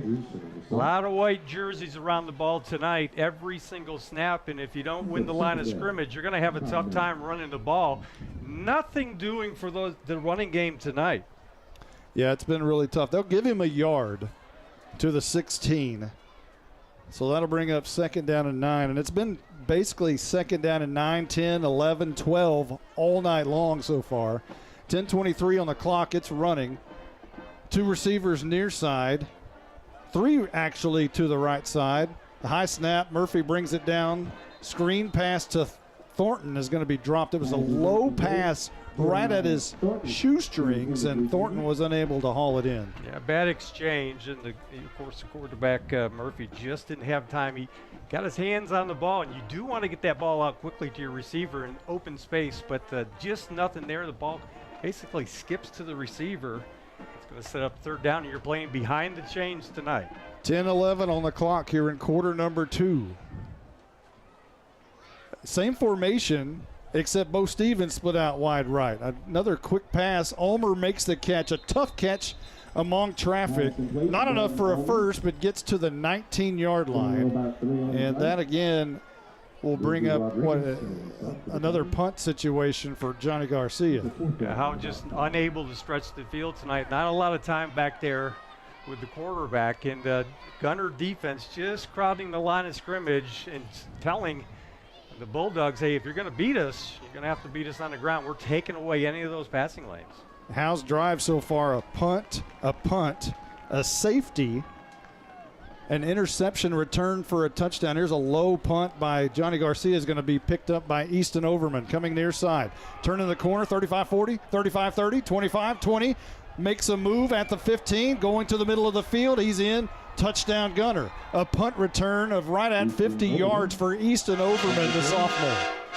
Well, it was a low kick that got to the return man. Just no chance of setting up the defenders to try to get to the ball carrier, and there was just a running lane on the the left side of the field, and a nice move in the open field to beat the defender to score yet another 6 points. 37-0 awaiting this Tarpley PAT. About a 50-yarder. Is that what you had? Looked like about a 50. Right at about the mid-stripe line is where he scooped it, and he just saw a wall of white jerseys. I'm going to go ahead and write the PAT in, and it is very high, very good. Makes its way close to the concession stand. Tarpley's kick is a beautiful one, and it's 38-0 with 9:15 left to go in the second. We'll be back in the Ed Meacham second quarter at Bulldog Hi, Stadium. this is Nino Foles. And I'm Tyler Grisham. We're the only Bulldogs that ever rushed for over 3,000 yards. Well, I could have had 5,000 in that slot T that y'all did. I'd had 6,000 if I were 6'8", 220. Hey now, both you guys were amazing. Let's just leave it at that. All I know is that I bet we can agree that Sonic of Howe has great food and big smiles. Well, it's not just good. It's Sonic good. Hey, Monty, how many yards did you have? Wow. Grish, let's go get a Sonic Blast and let me tell you how we beat Pilot Point. You didn't go 3 rounds though, huh? Jeez, guys.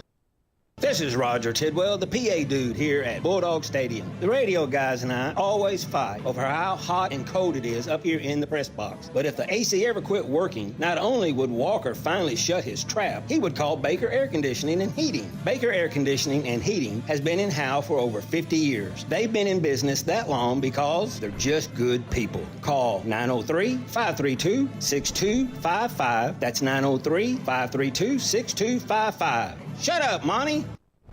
Another no-play drive for the Gunter Tigers on the hit roof and exterior scoring drive recap. It was a 50-yard punt return by Easton Overman that brought us our new score, 38-0. Gunter in the lead. Here's the Tech Wave kickoff. Finally, somebody lets it go in the end zone, so Howe will bring it out to the 25.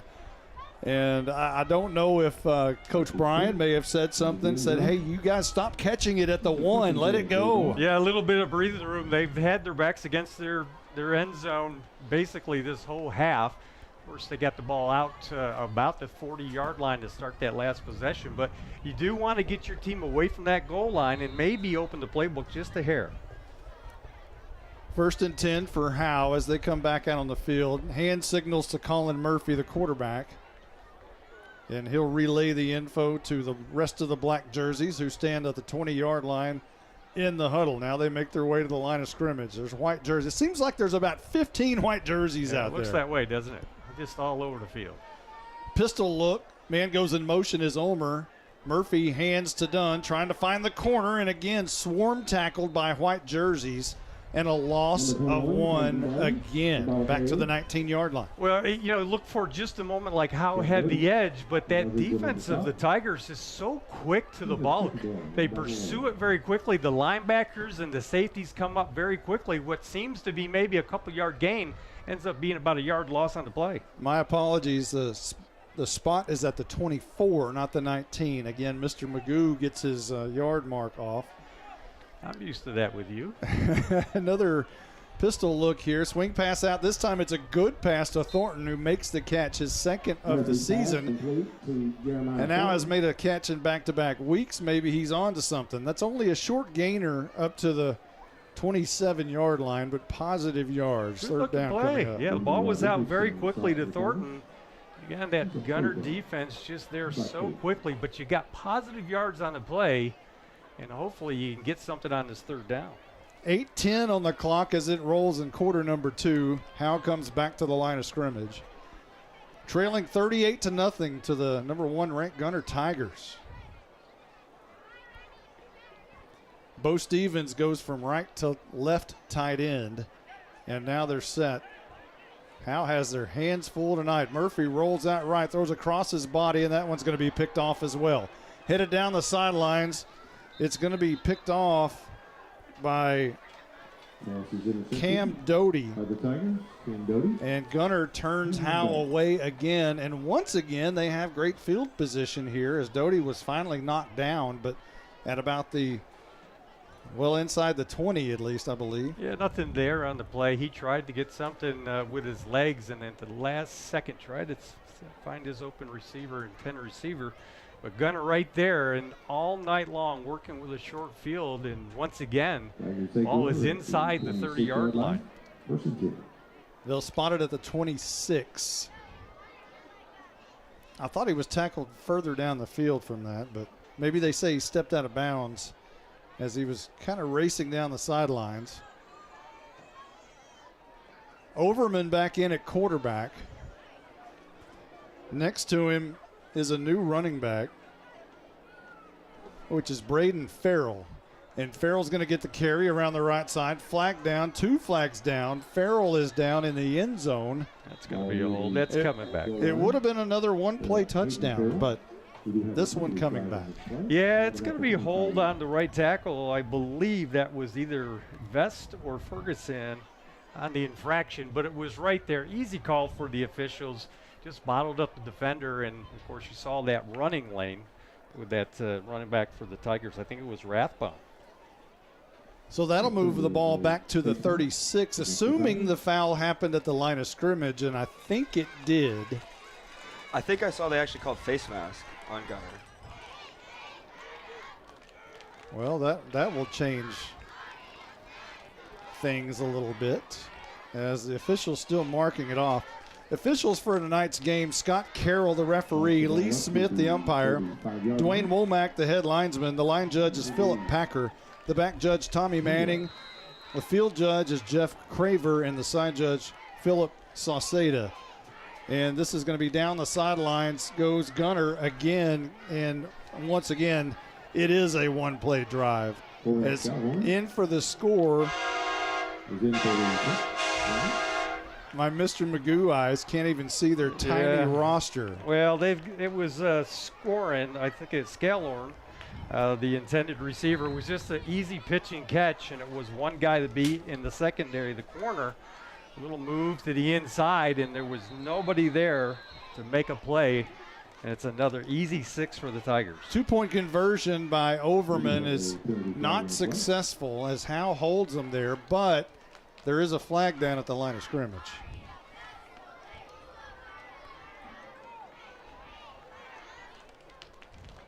Officials talking about it now, and wouldn't matter what you do with Gunter. You can back them up to the 30 for the extra point, and they might get it. This team looks like it's, again, just on all cylinders. Certainly are poised to make another run at it. Number 1 ranked team in the state of Texas. Cone Scalaro. My old eyes. Hey, you know, when we did our last game together, I didn't even have my art card. How about that? That's how long How old ago. were you 14 years ago? Well, I'm 61 now, so let's get the calculator out. What was that, 47? 47. Wow, you were younger than me. In fact, I think Malin was 4. That's probably about right. Oh, my goodness. 7, 4. He was 3, actually. 3 years Tarpley on to boot this PAT through, and he does after the penalty. So that gives our new score 45-0. Gunter in the lead with 7:18 left to go in the second. We'll be back after this timeout. Here's some things to never mess with if you're not a trained professional. Caging a bulldog. Removing copperheads. And electricity. Don't get shocked. Call Rapid Electric. Rapid Electric is here for all your electrical needs. Just like you wouldn't try to become a pro boxer or president. Not a joke. You need a pro to keep your electricity humming. Don't get shocked. Rapid Electric serves the Grayson County area. Call them at 903-421-8100.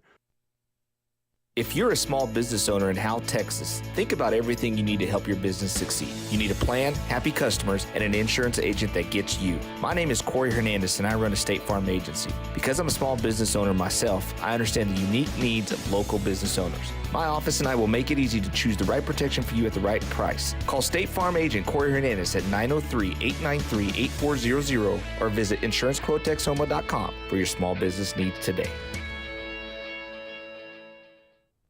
Your hit roof and exterior scoring drive recap. Another one-play drive. This one 41 yards. Touchdown to Cone Scalaro. And here's your Tech Wave kickoff. Goes about 2 yards deep in the end zone. And Howe will again take it at the 25, moving left to right on their next possession. Let's check down with Caroline Slauson. We haven't talked to her in a little bit. Our Night Furniture sideline reporter. She's down there somewhere. Here. There you are. There Hi. you are. I can see you out of my little window Hi. Yeah. Well, how's it going? Down 45-0. You know, listen, I don't think we all came here. I mean, you know what I mean. I think this is a great Gunter team. You know, I'm just catching up with Caroline, I don't friends. think he's going to let me come back after this. Listen, he was. No, he told us this week you were going to be here. So he's excited. First and 10, left to right. Murphy in the gun. 2 receivers this time bounce out to the left side. High snap. Murphy brings it down. Handoff done. looking to run behind Large Marge and Seth Goolsby, and does pick up a yard. So, Monty, I wanted to tell your audience the genesis of this whole thing. Okay, 19 years ago, I got a phone call from our buddy Jason Taylor. He said, I want you to have lunch with this guy. I said, who is this guy? This guy, Monty Walker. I said, sure, I'll be in town. Let's go have lunch. We went down to, I can't remember where we had lunch. It was a long time ago. I don't remember. You got your ARP card. They said to me, hey, listen, we're looking for a guy that can maybe do some broadcast. And I'm scratching my head. And they said, hey, idiot, it's you. And so here we are 19 years ago. Yeah, I think I'm in my 30th year, actually. Oh, my goodness. Coming near side, Omer on the reverse from the slot. And he's met by, well, there's only 2 white jerseys that are not there. So if the rules are correct, there's 9 that were there. And that'll be a loss of a yard back to the original line of scrimmage at the 25. So, yeah, you ended up doing Sherman.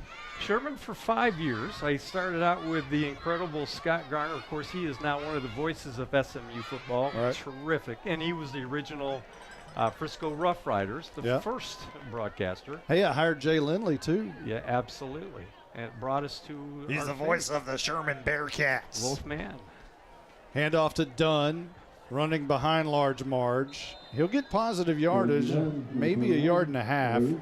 And that'll set up another, well, is it 3rd or 4th? I'm losing track. I think it's 4th down now, and it is. It's 4th down. But that really was the beginning of the Monty Walker School of Broadcasting. I don't.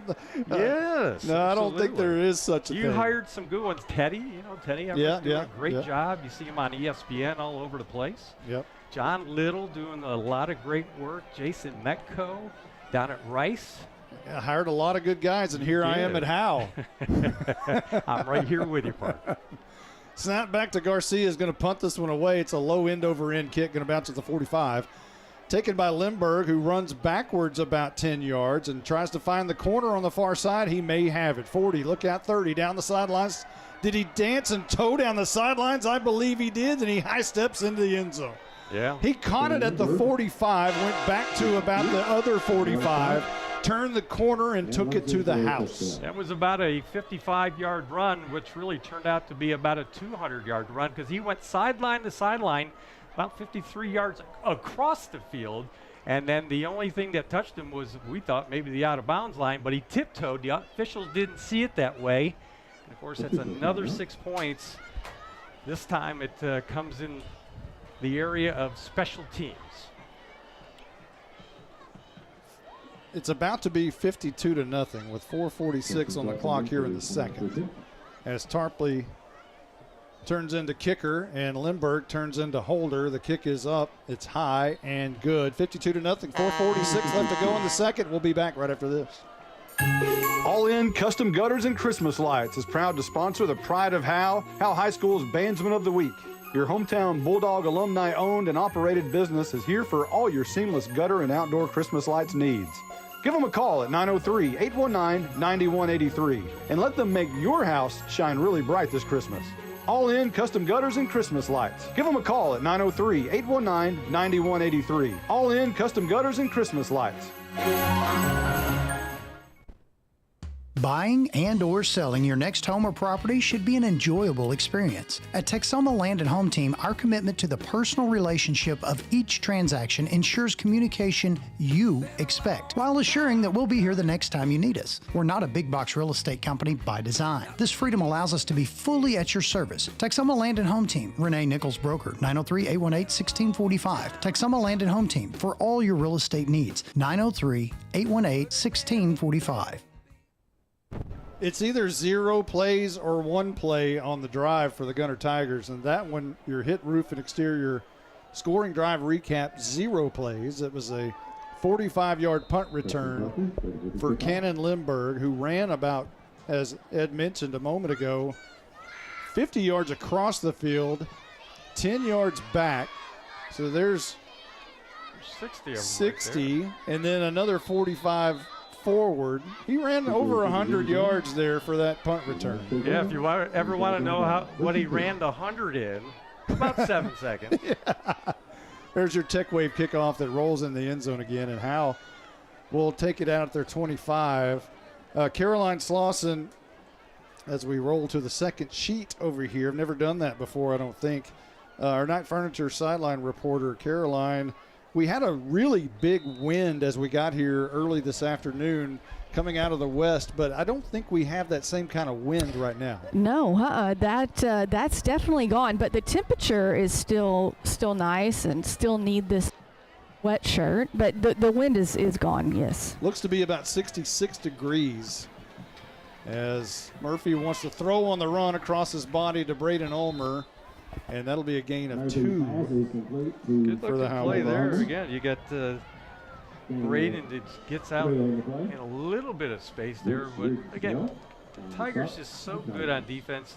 Cassell, I'm not going to gush over him. Look, he's won a bunch. We know that. But it is always a well-coached team. They're disciplined, especially at the point of attack, and their blocking and tackling has just always been terrific. Well, we did a lot of gushing on Jake Fizzell early in the pregame show. So the audience has had enough. They've Okay. They've had enough. They've had enough. Quit talking about him. I'm done. 2nd down and 8. Handoff to Dunn, running right behind Seth Goolsby. And is he going to get back to the line of scrimmage? He's going to be sore tomorrow for sure. He does get back to the line of scrimmage, which is the 27. And again, it'll be 3rd down and 8 for the Howe Bulldogs. Well, the one thing over the years that I have come and watched Howe football, the one thing I've always noticed that there's always a fight in the Dogs, and they're going to play 4 quarters. Doesn't matter what the score is. They're going to play 4 quarters. Murphy in the gun on 3rd down and 8. He has 2 receivers near side. One is Eli Stoner into the game, split out wide to the right. Now they look to the side. This looks like 2022 as they're going in that formation where they come to the line of scrimmage and then turn to the sideline and wait for the play. But Coach Lance Bryant calls a timeout, the first one we've had tonight. 3:10 on the clock, 52-0. Gunter in the lead. We'll be back. You might know that State Farm agent Corey Hernandez has great service. Corey is your good neighbor after all. But did you know State Farm has surprisingly great rates too? That's right. State Farm agent Corey Hernandez is here to help you select the right protection at the right price. Corey will make sure you understand your State Farm coverages so you'll know what to expect if the unexpected happens. Call State Farm agent Corey Hernandez at 903-893-8400 or visit insurancequotetexoma.com. When you want the real deal, like a good neighbor, State Farm is there. I'm attorney Micah Belden. Call me now if you've been investigated, arrested, or charged with a crime in North Texas. My number is 903-744-4252. We'll set up a free consultation. You will find out that I'm rough, tough, and I can't get enough. I'm board certified in criminal law by the Texas Board of Legal Specialization, Principal Office, Sherman, Texas. Visit my website at shermancriminallawyer.com.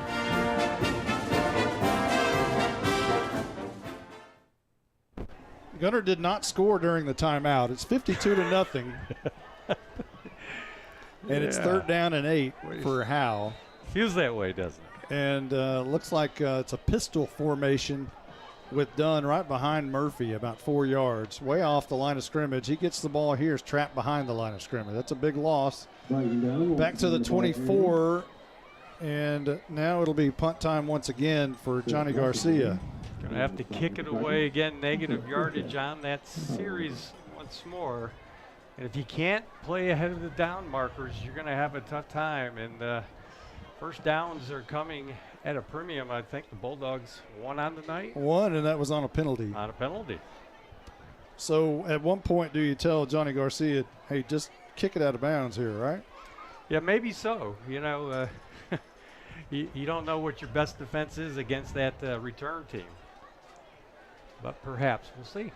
Garcia will stand at his own 12-yard line, runs right-footed kick, and that's going to be taken again by Lindbergh at the 49-yard line, looking for a crease, finds a crease middle of the field, headed towards his sideline.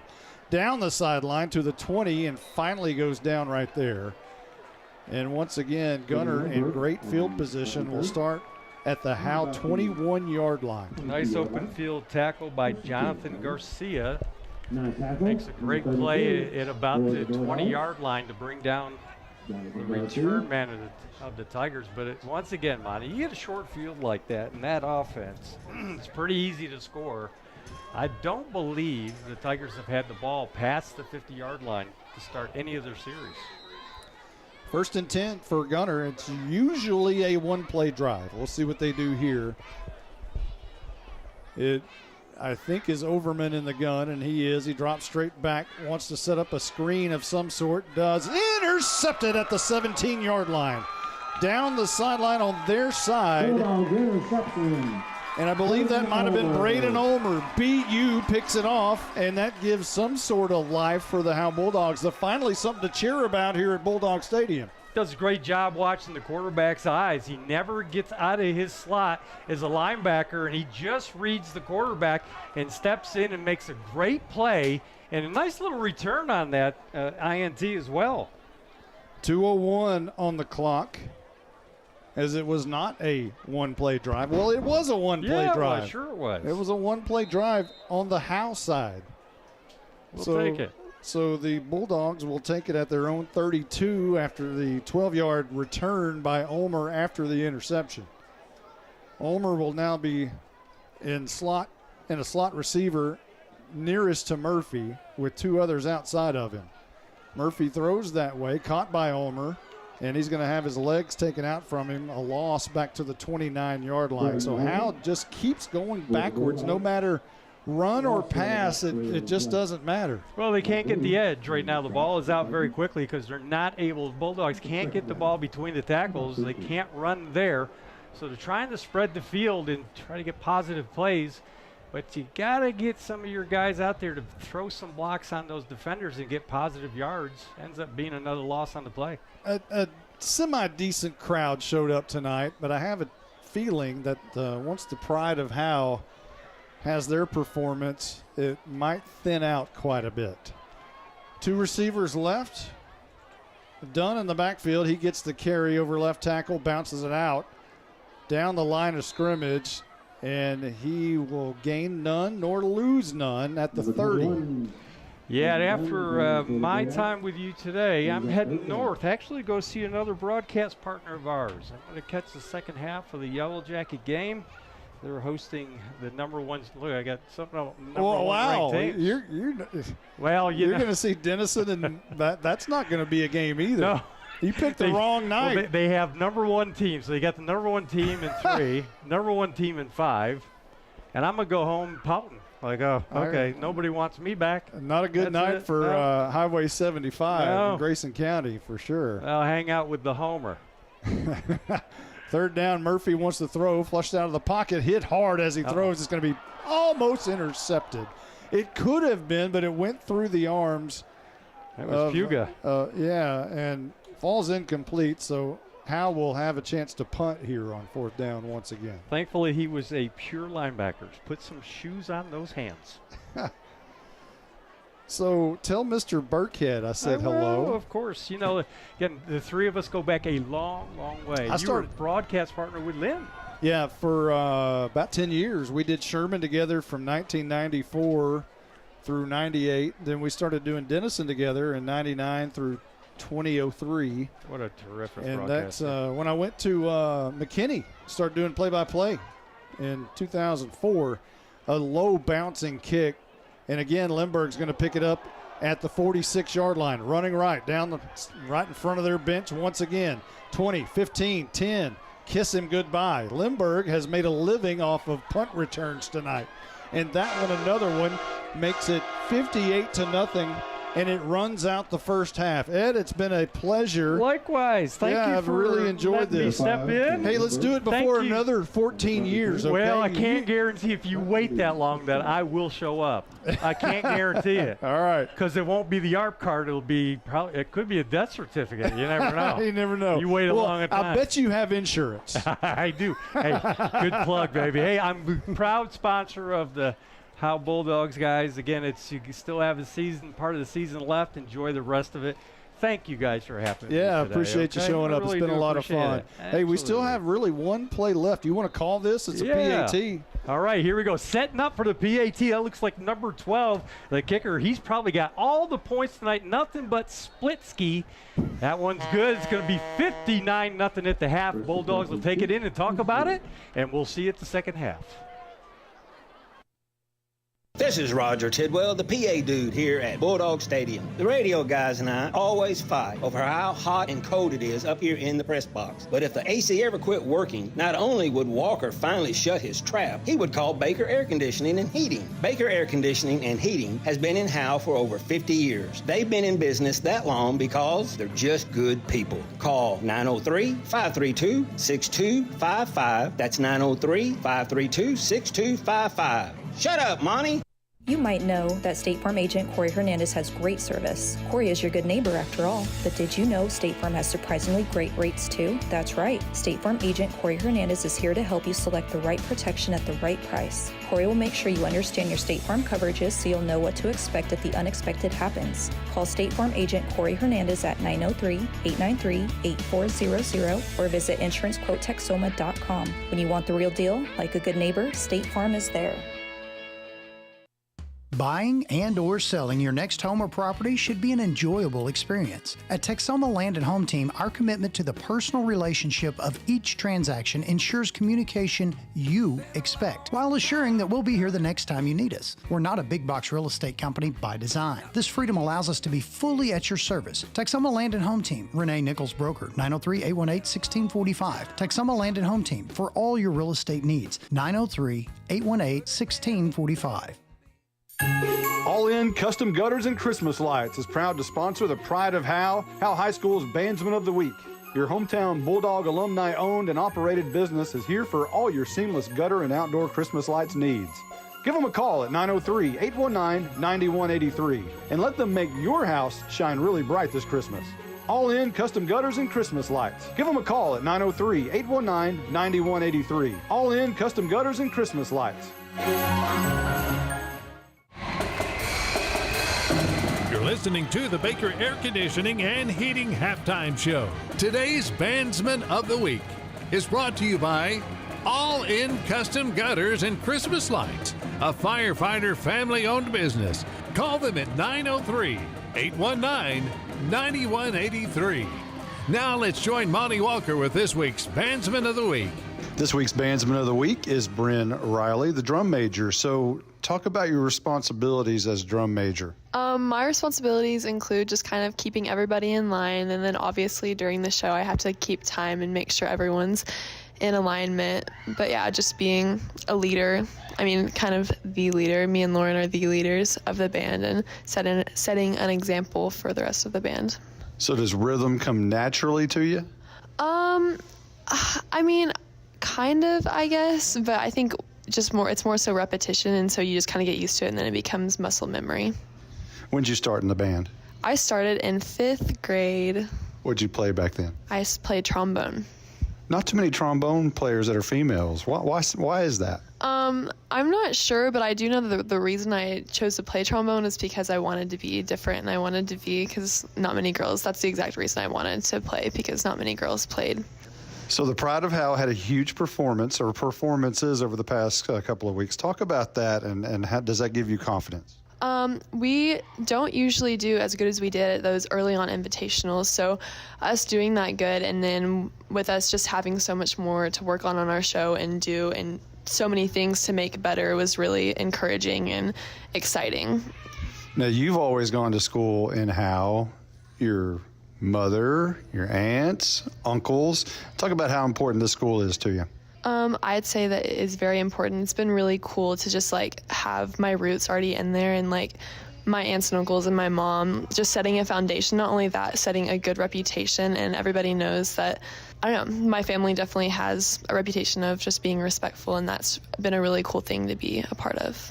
So going off topic here, homecoming, you went to the dance, had a date with somebody on the basketball team. Talk about that, and are you a dancer? I went with Parker Donahue. Man, you're making me flustered. I'm definitely not a dancer at all, but I think in those scenarios, I just kind of stop caring and I do whatever I want, and it's more fun like that. And so I might look kind of weird, but I think that also translates to me on Friday nights and just I'm having fun. And so I just stop caring and I have fun. And it's really, I think people notice that. Who's your favorite teacher here at Howe High School? I would, that is so hard. I mean, I Miss Liz, obviously, duh. Oh my goodness, that's embarrassing that I had to think about that. Yes, Miss Liz. What does Miss Liz mean to this program? She's definitely the backbone, and I think everyone can just tell how much she loves this band, and she could have retired a long time ago. She has grandbabies to think of, and yet she stays with us, and her passion is this program, and that's really cool. You know, we don't, and it's my fault, we don't give enough love to Mrs. Cook. Talk about her and her significance and importance to this program also. I love Mrs. Cook. She definitely keeps everybody in line and is a constant reminder and for everybody else, but also me. And, oh yeah, she definitely keeps me accountable, and I definitely need that sometimes. What other things are you involved with at Howe High School? I am in NHS and student council, but recently I stopped participating in athletics and things and everything else. So yeah, just athletics because I wanted to be a full-on band nerd, and I love it. Tell us about this year's performance. This year's performance is Paradise, and it's about just like finding everybody's version of paradise is different, and it's just about finding paradise and what paradise is for you. And so the music kind of builds up, and then at the very end it's like all super pretty and like, yay, we found paradise. And so it's just kind of our show's about the journey to finding paradise, and I think, and you can hear that in the music. So the journey to finding paradise may be somewhere that you don't talk about. Is this a band performance that can go to that place that you don't talk about? It absolutely has all the potential in the world, and it's going to take effort and work and passion from everybody, and I think that is definitely achievable. That's your Bandsman of the Week, Bryn Riley, drum major. Today's Bandsman of the Week is brought to you by All In Custom Gutters and Christmas Lights, a firefighter family-owned business. Call them at 903-819-9183. You're listening to the Baker Air Conditioning and Heating Halftime Show. All In Custom Gutters and Christmas Lights is proud to sponsor the Pride of Howe High School's Bandsman of the Week. Your hometown Bulldog alumni-owned and operated business is here for all your seamless gutter and outdoor Christmas lights needs. Give them a call at 903-819-9183 and let them make your house shine really bright this Christmas. All In Custom Gutters and Christmas Lights. Give them a call at 903-819-9183. All In Custom Gutters and Christmas Lights. This is Roger Tidwell, the PA dude here at Bulldog Stadium. The radio guys and I always fight over how hot and cold it is up here in the press box. But if the AC ever quit working, not only would Walker finally shut his trap, he would call Baker Air Conditioning and Heating. Baker Air Conditioning and Heating has been in Howe for over 50 years. They've been in business that long because they're just good people. Call 903-532-6255. That's 903-532-6255. Shut up, Monty. Real estate is the key to building long-term wealth. Hi, I'm Dana Thornhill, a local Keller Williams realtor. If you're thinking about buying or selling a home, I can help you. Call the Llama Realty Group. Call 903-821-6890 and ask us about our complimentary services. Opportunities in North Texas are growing quickly, and the Llama Realty Group can help you with all your real estate needs. Just like here at the stadium, execution is the name of the game. The Llama Realty Group gets the job done. Call 903-821-6890 today. Each Keller Williams office is independently owned and operated. Buying and or selling your next home or property should be an enjoyable experience. At Texoma Land and Home Team, our commitment to the personal relationship of each transaction ensures communication you expect, while assuring that we'll be here the next time you need us. We're not a big box real estate company by design. This freedom allows us to be fully at your service. Texoma Land and Home Team, Renee Nichols Broker, 903-818-1645. Texoma Land and Home Team for all your real estate needs, 903-818-1645. You're listening to the Baker Air Conditioning and Heating Halftime Show. Let's join Monty Walker with the Lady Bulldog Spotlight. This week's Lady Bulldog Spotlight is Riley Craven. Now, Riley, did you always go to school in Howe? Yes. And what's your earliest memories of Howe ISD? Being in Coach Simmons' class with JC, and he was always saying that we were the meanest girls in there because we were always loud and proud. Are you still mean? No. Who's your favorite teacher of all time? I say Miss Perez in elementary school. And why her? She was really sweet, and she was always encouraging with stuff instead of being mean about it.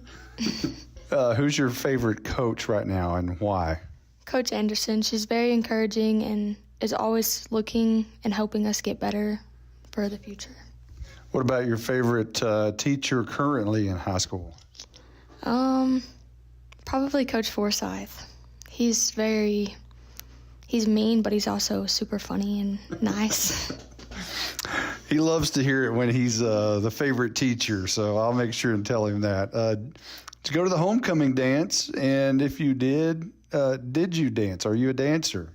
I did go to the homecoming dance, but no, I did not dance because I cannot dance. So what do you do?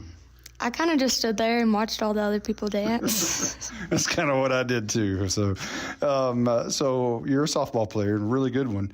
Talk about that. Are you looking forward to the season? I am. I think we have a lot of potential, and I think we'll go into the playoffs and hopefully go further into the playoffs than we have previously. What else do you participate in here at Howe High School? I play volleyball and softball, but I also am in NHS. So NHS, what are your roles there? What are your responsibilities in National Honor Society? Well, after some of the home games, we have to clean the bleachers and get everything ready for the next, so we look like everything's clean and nice for the next people. So let's talk about this year's volleyball team. You've got a shot to make the playoffs.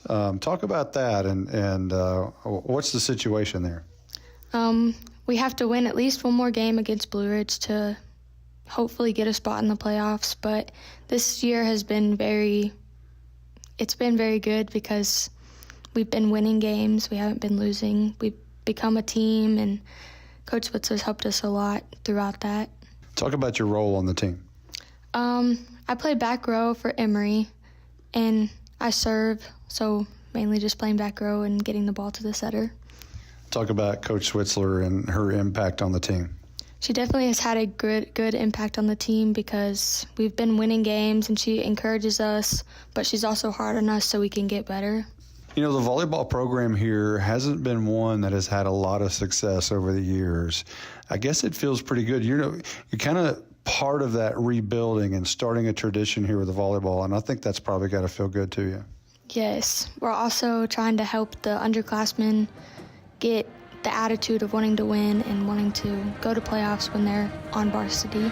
And that's your Lady Bulldog Spotlight, Riley Craven. You're listening to the Baker Air Conditioning and Heating Halftime Show. This is more than a bundle. This is way more than a combo deal. It's your sanctuary, your home field. It's where everything happens. This is your home, your car, your memories. And you want to be sure they're protected with home and auto insurance. As your State Farm agent, I get it. That's why I'm here to help life go right. My name is Ed Meacham, and I'm your Howe State Farm agent. Give me a call at 903-892-3923 or on the web at MrEdInsurance.com. Buying and or selling your next home or property should be an enjoyable experience. At Texoma Land and Home Team, our commitment to the personal relationship of each transaction ensures communication you expect, while assuring that we'll be here the next time you need us. We're not a big box real estate company by design. This freedom allows us to be fully at your service. Texoma Land and Home Team, Renee Nichols Broker, 903-818-1645. Texoma Land and Home Team, for all your real estate needs, 903-818-1645. No one wants to talk about losing a loved one. The grief that is put on your family is troublesome. Scoggins Funeral Home strives to make that most difficult time the easiest. We want your loved one to be sent off in the best way possible, with your wishes at heart. Call us at 903-482-5225 or visit our website at scogginsfuneralhome.com. 903-482-5225. Our location on Van Alstyne Parkway makes everything close for your needs. 903-482-5225. Scoggins Funeral. This is Roger Tidwell, the PA dude here at Bulldog Stadium. The radio guys and I always fight over how hot and cold it is up here in the press box. But if the AC ever quit working, not only would Walker finally shut his trap, he would call Baker Air Conditioning and Heating. Baker Air Conditioning and Heating has been in Howe for over 50 years. They've been in business that long because they're just good people. Call 903-532-6255. That's 903-532-6255. Shut up, Monty. You're listening to the Baker Air Conditioning and Heating Halftime Show. Now let's go back to the stadium with Caroline Slauson, Justin White, Jake Roberts, and Monty Walker. Welcome back. It's 59-0. Gunter in the lead over Howe. We're at halftime. We're going to go over some highlights for you, if you could call them that. So Howe won the coin toss, and it went all downhill from there. They actually had 0 yards at the coin toss and went backwards. On their first drive, they had to punt, gave it over to Gunter at the 9:44 mark from their own 38-yard line. And as the band starts, we're going to turn that down just a little bit here. And so Gunter took it from their own 38-yard line, drove 4 plays, 62 yards, and scored with Dylan Tokar. Here's a reverse coming near side, or far side rather, from the receiver. And on that is Dylan Tokar. He'll take it in from 26-yard out. That made it 7-0. Gunter in the lead with the first score, 8:04 on the clock at that point. Howe took it from their own 17 and had to punt. Gunter then got it at the Howe 22-yard line, and it was Walker Overman on one play. And that's actually going to be Walker Overman who takes it in. Tarpley came in at quarterback and handed off to Overman. He went 22 yards and scored. That made it 14-0 after Tarp had you covered at the 6:15 mark in the first quarter. Howe again took it at their own 11-yard line as Tarpley kept kicking it deep, and Howe kept catching the ball at about the 3-yard line. That trap back in their own shadow of their own end zone led to a safety as Murphy tried to throw it out of the end zone. Back-to-back weeks that has happened. So Gunter takes it at their own 49-yard line. It took them one play to score. 4:58 on the clock, and here's a run to the left side, chasing down the sidelines, slips his way into the end zone. Touchdown, Braden Hinton. That capped off the drive of 49 yards, made it 24-0 with 4:49 remaining in quarter number 1. Howe then took it at their own 13-yard line, trapped again, and on third down, Murphy looked to pass. Murphy wants to throw, screen pass intercepted at the 16-yard line, coming near side, and that's going to be Majors taking it to the house, the son of the former county judge. And that made it 31-0 with 2:28 remaining in the first quarter. Howe took it at their own 33. Caden Dunn put the ball on the turf. It was recovered by Gunter at the 48-yard line rather, with 7 seconds remaining in the first. They moved it into the second quarter and had to give it back to Howe.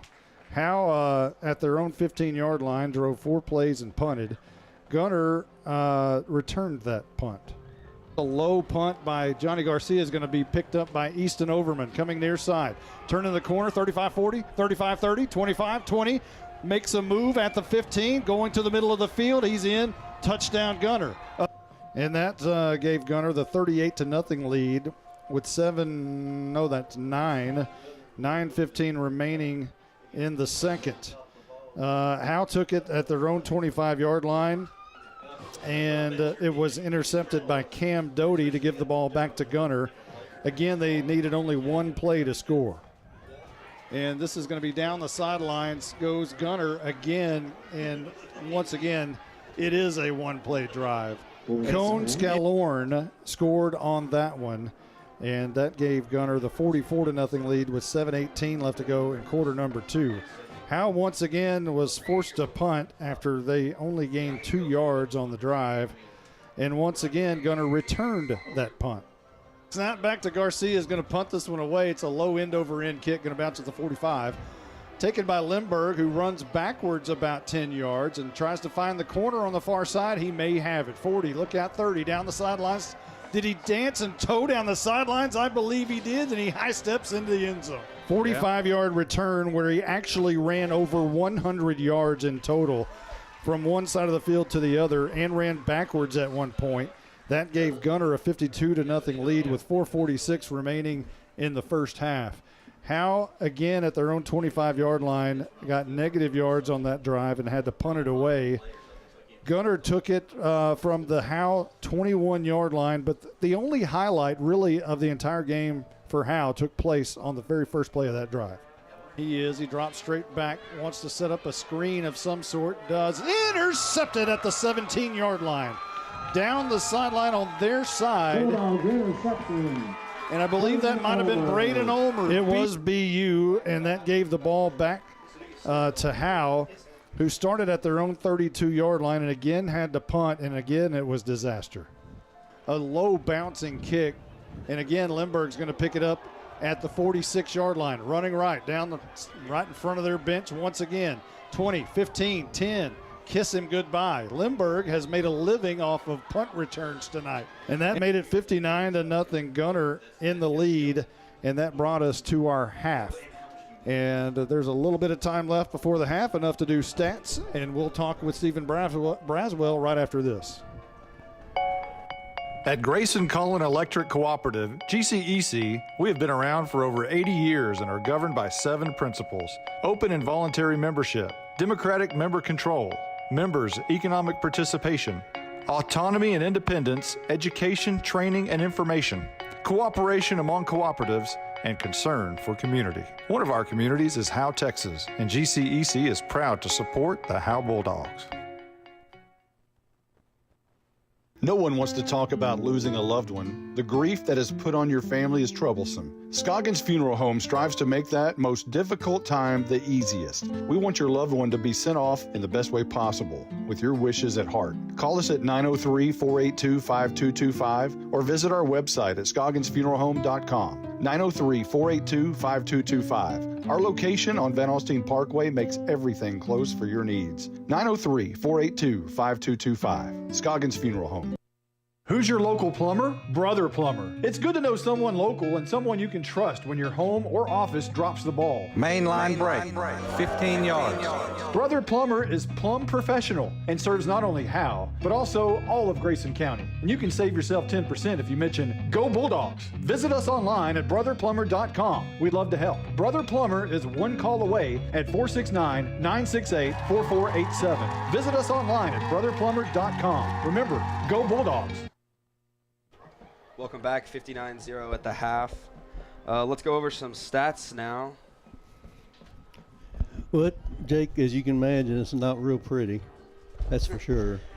So right now for the Howe Bulldogs, they have 19 rushes for a total of -9 yards, -9 yards. Wow. Passing attempts, there's actually been 6 out of 12 completed, but unfortunately that's for 0 yards. There was 2 interceptions to go with that. We've had 1 fumble and 1 fumble lost. I guess one small silver lining is there's only been 2 penalties for the first half for 15 yards total. Is that the best of the year? So far. Hey, I guess we're winning the we're in the penalty battle. Yes, we are. Yes, we are. We've had 1 first down for the game. For Gunter, they've had 7 rushes for 112 yards, and they've completed 3 out of 7 pass attempts for 63 yards. Of course, that's not really the real story, because a lot of the story was returning the punts, returning the kickoffs, returning touchdowns. As far as individual leaders go, for the Bulldogs, we've got rushing. We got Colin Murphy, who has 3 rushes for a -1 yard.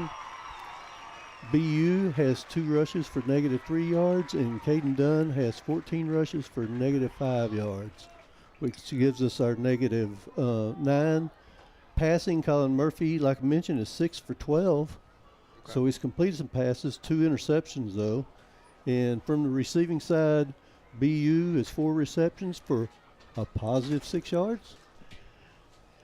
Jeremiah Thornton has 1 reception for 3 yards, and Garrett Rogers has 1 reception for minus 9 yards. From the Gunter side, looking at rushing, Preston Tarpley, 2 rushes, 39 yards, 1 touchdown. Dylan Tokratz, 1 rush, 26 yards, 1 touchdown. Jace Martin, 1 rush, 22 yards. Walker Overman, 1 rush, 22 yards and a touchdown. And Brock Bodie actually has 1 for 0 yards. Passing wise, Preston Tarpley is 2 of 6 for 43 yards, 1 TD and 1 interception. And receiving wise, you got Cohen Scalorn, 1 reception, 35 yards for a TD. And everyone's got a touchdown. Yep. Walker Overman, 1 reception for 20 yards, and Cannon Lindbergh, 1 for 8 yards. So yeah, there's been a lot of touchdowns by different people for sure. Yes. Okay.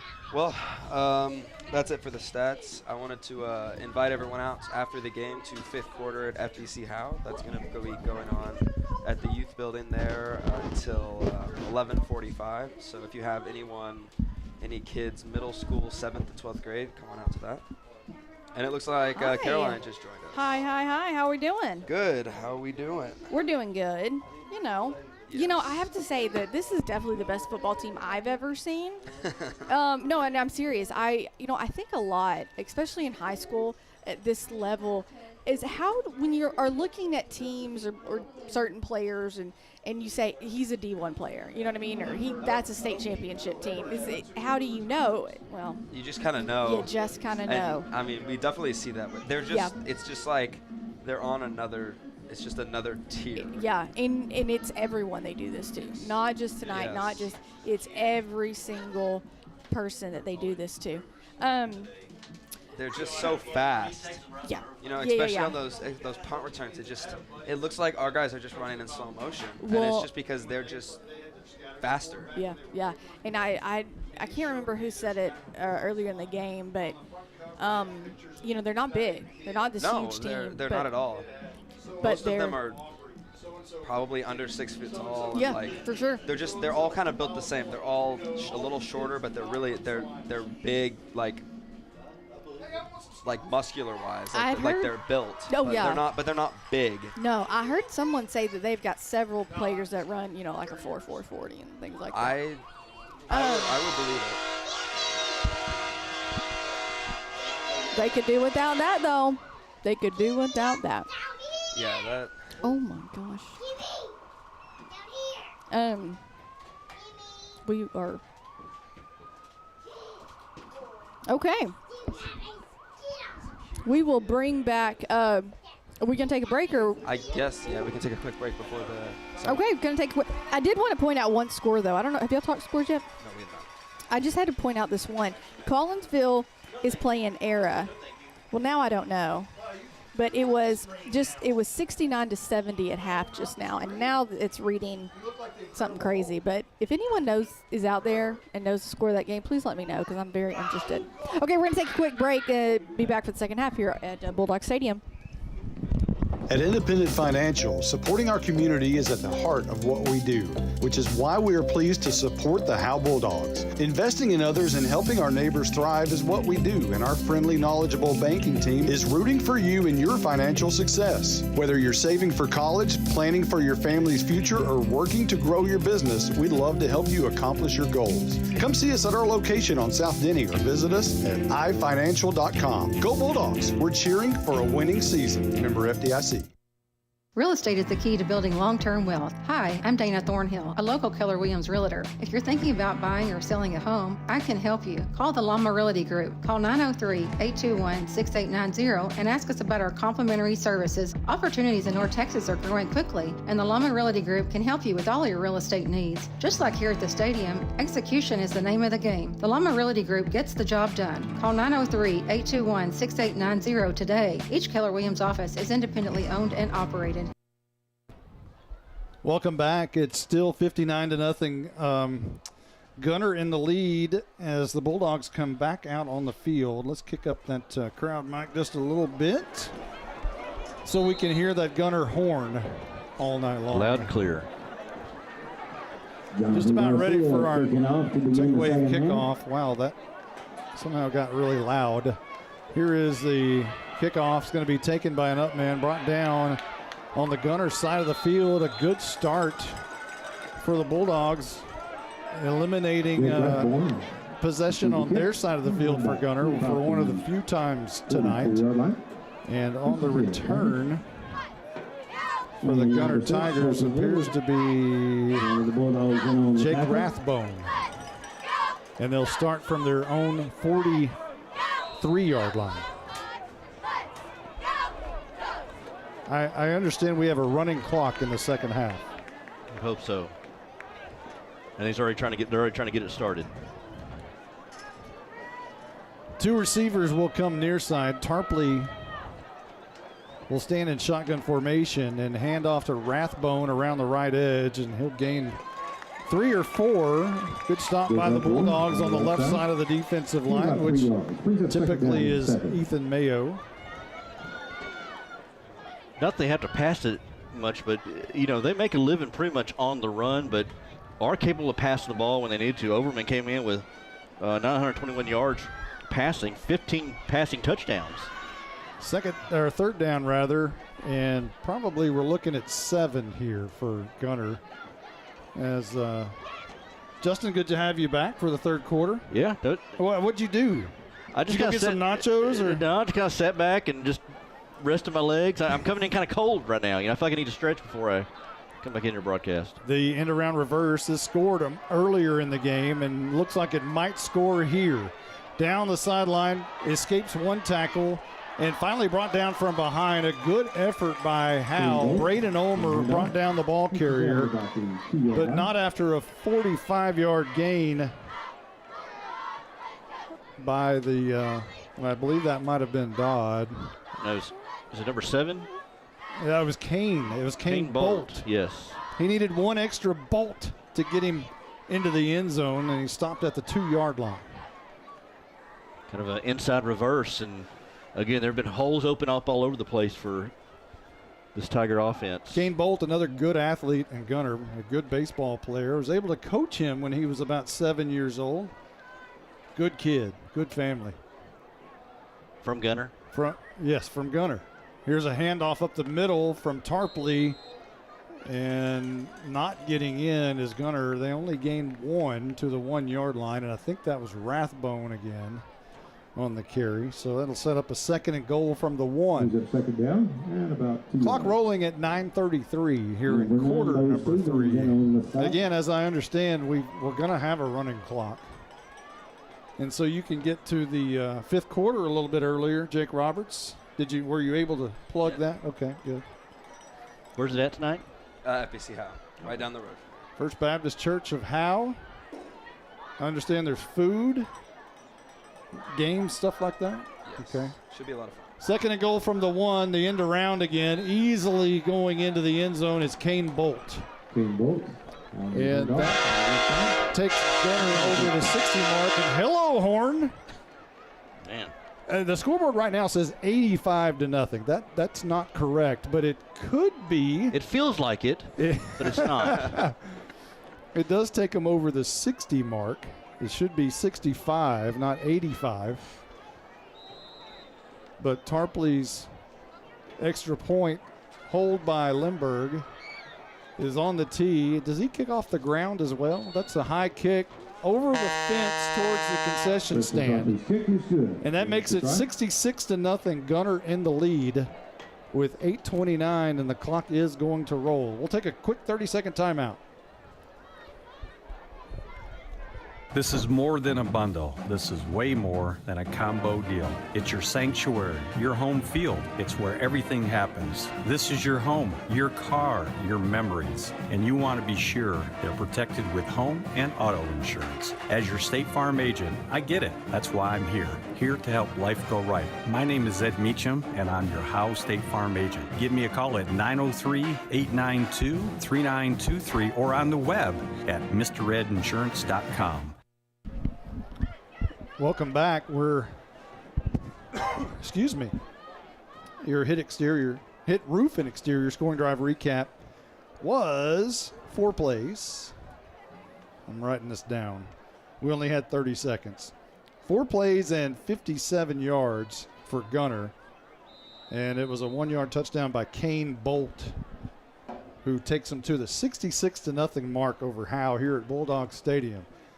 Your Tech Wave kickoff is banked deep, going to be bouncing in the end zone, 1 yard deep. Braden Ulmer lets it go. Now, let's keep in mind that 71 is the most points ever scored on Howe. I didn't want to mention. I didn't want to get reprimanded by your mom about mentioning something like that. I didn't want to. So that is a real threat at this point. 71 by who? Van Alstyne? Well, two teams. Wascom in the 3rd round in 2014, and Van Alstyne the year after I graduated on opening night scored 71 against Howe in a 71-20 game. Point differential, maybe Wascom. Here is the handoff to Caden Dunn, and again a repeat of the first half. He's going to lose a yard, or might get back to the line of scrimmage to the 20. Clock rolls at 6:46. We're going to get out of here in a hurry, boys and girls. Yeah, when they said this clock is running, it's like not. It ran between the extra point and the kickoff. I mean, it's running. So, Monty, if you'll remember that Wascom, they were the eventual state champs. That's correct. So. And Van Alstyne that year, they scored 71 on Howe. They were really, really good, and they went about 3 or 4 rounds deep, I think, as well. The score was not anywhere close to that the year before here at Bulldog Stadium, I recall. 2nd down and 10. Murphy's going to hand off again up the middle, and he's hit hard as Dunn, which that one will be. They're going to somehow give him forward progress to the 25. Let's talk check down with our Night Furniture sideline reporter, because we may not have much time here in the second half. Caroline Slauson, take it away. Hi. Yeah, just same old thing. No. No. Like I said, I said during half, this is definitely the best football team I've ever seen, and so it's interesting they're just really good, and it's cool to see a team, the number 1 team in Texas. When you think of great teams, you think that they're going to be big. Most people think teams are big that are good. These guys are not big at all. Here's a pass over in the middle. It's intercepted. Coming near side once again, taking it down to the 5, slipping through a defender into the end zone. A defensive touchdown for Gunter, and intercepting that football for the Tigers. I think they're going to stop him short at the 1. I thought he got in. I think they're going to stop him just short. Well, the young man's not even on the roster. And they have like 70 kids on their roster, it appears. Was it 24? I thought it was 19. It was 19 Doty. Oh, it was Doty. Okay. Again, their roster's so big that the font on my board is so small. And it was Doty. Cam Doty, yeah. Cam Doty. His 2nd interception of the night. Is that correct? It is. And they're about to break the record here. You said 71? Well, that was the record. 72. In the end around reverse, there's 73. That is a new school record in the negative column against Howe, as Gunter has scored 73 points on the Bulldogs, and no team has ever scored more than 71 against Howe until tonight. That's 72, rather. And it's about to be 73. Tarp's got you covered with Lindbergh holding. The kick is on the tee. There is a tee. and it's good. 73 to nothing. Gunter in the lead. 3:37 remaining in the third, and Howe has given up a new school record, 73 points. We'll be back. Hi, this is Nino Foles. And I'm Tyler Grisham. We're the only Bulldogs that ever rushed for over 3,000 yards. Well, I could have had 5,000 in that slot T that y'all did. I'd had 6,000 if I were 6'8", 220. Hey, now, both you guys were amazing. Let's just leave it at that. All I know is that I bet we can agree that Sonic of Howe has great food and big smiles. Well, it's not just good. It's Sonic good. Hey, Monty, how many yards did you have? Wow. Grish, let's go get a Sonic Blast and let me tell you how we beat Pilot Point. You didn't go 3 rounds, though, huh? Jeez, guys. Welcome back. 73 to nothing. Gunter in the lead. A new school record on Howe. Previously, it was 71 points held by Wascom in the third round, the eventual state champions. Wascom Bulldogs, right? Aren't they the Bulldogs? East Texas. I know that. They were very fast that night.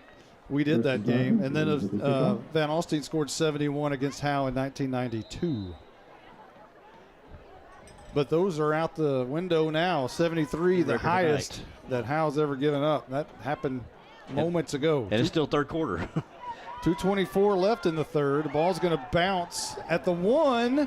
It's going to have to be picked up by Colin Murphy. He races down the sideline. Luckily, Gunter had made their way to the 1 yard also. And when Murphy picked it up, he ran around the left edge and had a lot of the white jerseys behind him and was able to make his way to the 25-yard line. Man, what a bounce. Yeah, bounced at the 1 and then just like, it's like it hit a wall at the goal line and then just stayed there.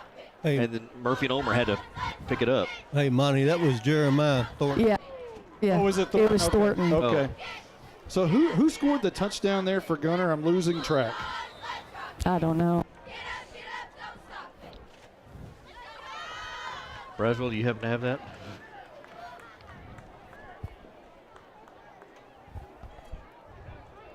Cam Doty had the interception that took it to the 1, but I did not get who actually punched it in. Regardless, Howe will take it at their own 25, and coming near side Dunn, and traffic again, just can't get out of that traffic. And this one's going to go backwards again of about 4 yards. Guys like Dunn and Colin Murphy, Braden Ulmer, those guys are going to be sore tomorrow, man, because they have just been under siege tonight. And getting hit hard. That was Overman, number 14. Easton Overman.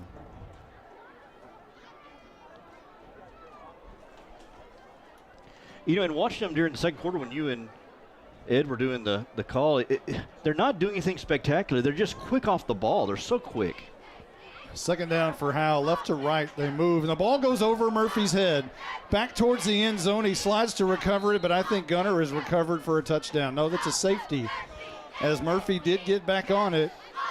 But 2 safeties tonight involving Colin Murphy. Wow. And it's not Murphy's fault. The ball was snapped over his head. He did everything he could to save a touchdown in that regard. And now we have every time they score, it's a new record. 75 to nothing. We'll take a quick timeout. Here's some things to never mess with if you're not a trained professional. Caging a bulldog. Removing copperheads. And electricity. Don't get shocked. Call Rapid Electric. Rapid Electric is here for all your electrical needs. Just like you wouldn't try to become a pro boxer or president. Not a joke. You need a pro to keep your electricity humming. Don't get shocked. Rapid Electric serves the Grayson County area. Call them at 903-421-8100. If you're a small business owner in Howe, Texas, think about everything you need to help your business succeed. You need a plan, happy customers, and an insurance agent that gets you. My name is Corey Hernandez, and I run a State Farm agency. Because I'm a small business owner myself, I understand the unique needs of local business owners. My office and I will make it easy to choose the right protection for you at the right price. Call State Farm agent Corey Hernandez at 903-893-8400 or visit InsuranceQuoteXHoma.com for your small business needs today. So I was thinking about this. The most Howe has ever scored in a game is 77. Tom Bean. Tom Bean back in 2015, I think, over at their place. It might have been 14, but I think it was 15. So no Howe football game has ever had 78 points on either side of the board. And the next score for Gunter will certainly do that. Unless it's another safety. Yeah, right. And we've had 2 tonight. And Howe will have to kick off deep. A personal foul apparently on the Bulldogs. They'll kick from their own 20. This is not good news. If you're a Bulldog fan, there hasn't been much tonight. A high kick, hoping for a fair catch, but not going to get it. Down the sidelines, breaking tackles to the 20, to the 15, to the 10, to the 5, easily scoring into the end zone on another punt return. This one, Jax Graham takes to the house. I heard whistles. I see it, and there's a flag that came out. And somebody from Howe got lit up on the almost like a blindside block. Well, he may not have been blindside. That may have just been a good block. Well, there's a I Howe think it's going to be I think it's going to be a face mask on Howe. There is a Howe player down at about the 7-yard line. Ricky Yake going over to that area. Caroline might be able to take a look over there and see which player that is. They're tending to him. We've had a lot of concussions lately for the Bulldogs. Of course, Cooper Jones early in the season. Knox Bounds a week ago. And also Gage Carr. I'm not sure if this is a concussion protocol situation or checking that or not. Don't want to speculate, but the player's still laying down on the sideline now. He gets off the turf. And that player is Jonathan Garcia. Jonathan Garcia coming off the field. So Garcia trying to make a tackle there at the end, a kicker. That's why you may be thinking. That's why I kick the ball. I don't make tackles. Practice. It's kind of like Allen Iverson a little bit.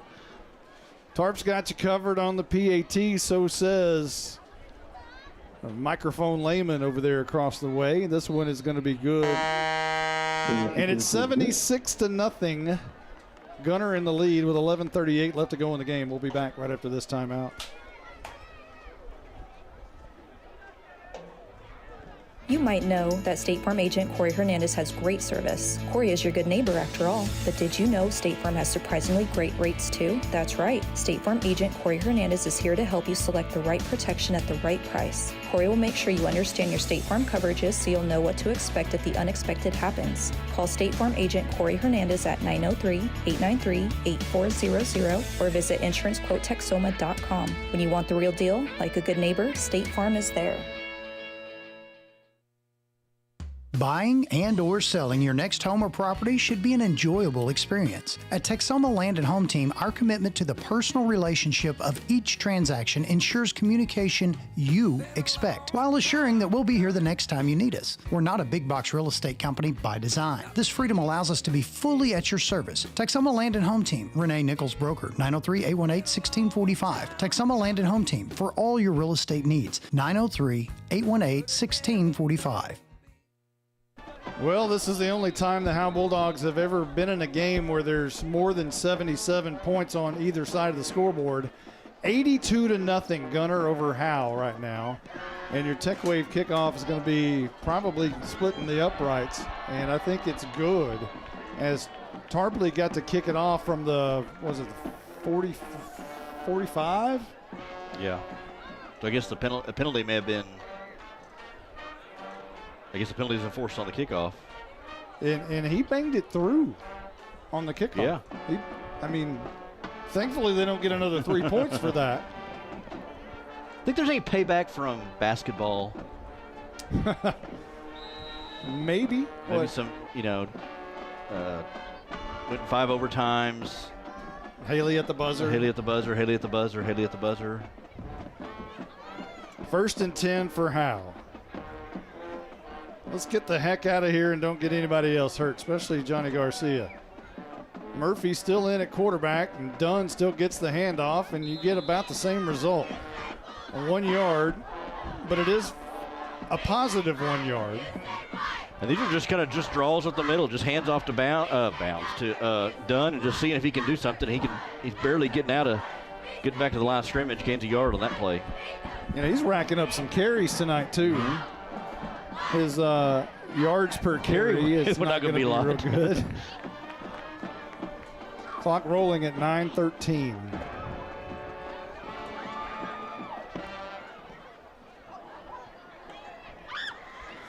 Howe trying to waste as much time. There's 11 on the play clock, and they're going to tick it down as far as they can. Now Murphy wants it. Snap goes at 6. High snap, ball's on the turf. And I think Howe was able to jump back on it as Murphy may have recovered the fumble. They may have got a yard out of that. They did get a yard out of that. The ball was up in the air and tipped all around, and him and Murphy and Dunn were trying to put their hands on it, and I think they either they gained a yard or they got back to the line of scrimmage. Yeah, they gained a yard. So, on the fumble. One of the best plays of the night. Right? Also, the district 45-21, Bells leads Blue Ridge, and then Lone Oak and Leonard. Lone Oak leads Leonard 30-22. So what about our Sherman? Sherman was getting hammered. What about Denison? I don't think it's a good night for U.S. Highway 75 in Grayson County tonight. Yeah, Denison was playing Melissa. Here's a handoff to Dunn, left side of the offensive line. They gain another yard or two to the 30. 26-14, Melissa leads Denison in the third quarter. That's not too bad. That's not bad. Hang with the number one team in the state in 5A D2. Yeah, that's not bad at all. I think Denison's probably got to be happy with that, and hopefully it stays. Yeah. You know, I mean, at one point, gosh, if Denison scores, you got a football game there. Flag on the play will move the sticks a little closer to midfield for Howe. Matter of fact, that may have been a face mask. Or unsportsmanlike conduct. Okay, yeah. That'll push it on up to the 45-yard line, so a 15-yard penalty. Howe 5 yards shy of midfield. You've got 82 on the board for one team, and you got the other trying to get to midfield. Well, it's been that kind of game. Things don't get much easier next week. You go to Bells next week, play the slot T, and you're in the middle of a gauntlet right now, having Gunter and Bells back to back. No doubt. At least you get them out of the way. And Leonard wasn't a pushover last week.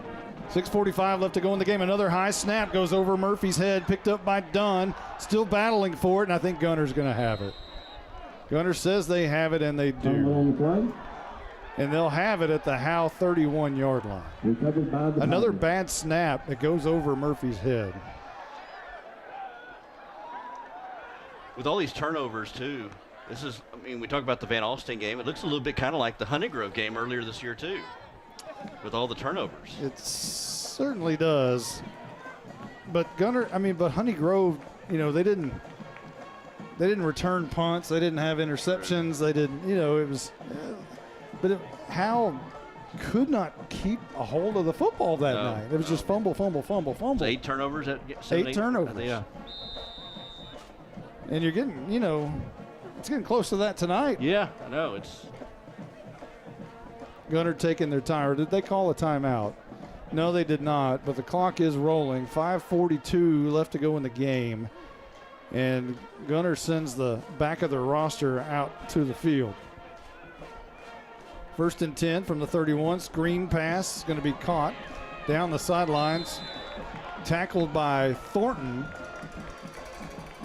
But a gain of about 10. And we talked about this Gunter team. They're number one team in Texas in 382. And, Canadian is a team that always gives them fits, usually about the semifinals. Dangerfield's in the top 10. They'll probably end up facing them somewhere. But Gunter is just head and shoulders just better than a lot of people in this division, especially in this region. And as good as Honeygrove is, who hasn't given up a point, by the way. I haven't checked their score tonight. They gave up at least 3 tonight. They did. It was 20-3 at one point, so they did give up something tonight. They were still in the lead, though. I don't think Honeygrove could match up with this team. No. Rathbone up the middle, brought down by Ethan Mayo after about a 3-yard gain to the 18-yard line. One thing I haven't brought up tonight, that was a really good weekend.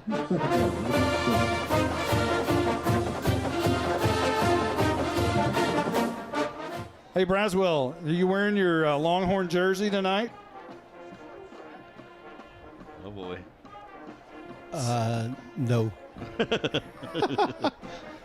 want to point out, I'm still wearing my. He's wearing his Longhorn lanyard. Oh, Jake Roberts is. Our worst game, and we still should have won. Shoulda, coulda, woulda. You know what those? Wait for the Big 12 championship game. I'm waiting. Two receivers have another screen pass near side, down the sidelines, tackled out of bounds. Is the receiver there for the Gunter Tigers, which is Boston Standridge. And they'll mark the ball at the 18, I believe. No.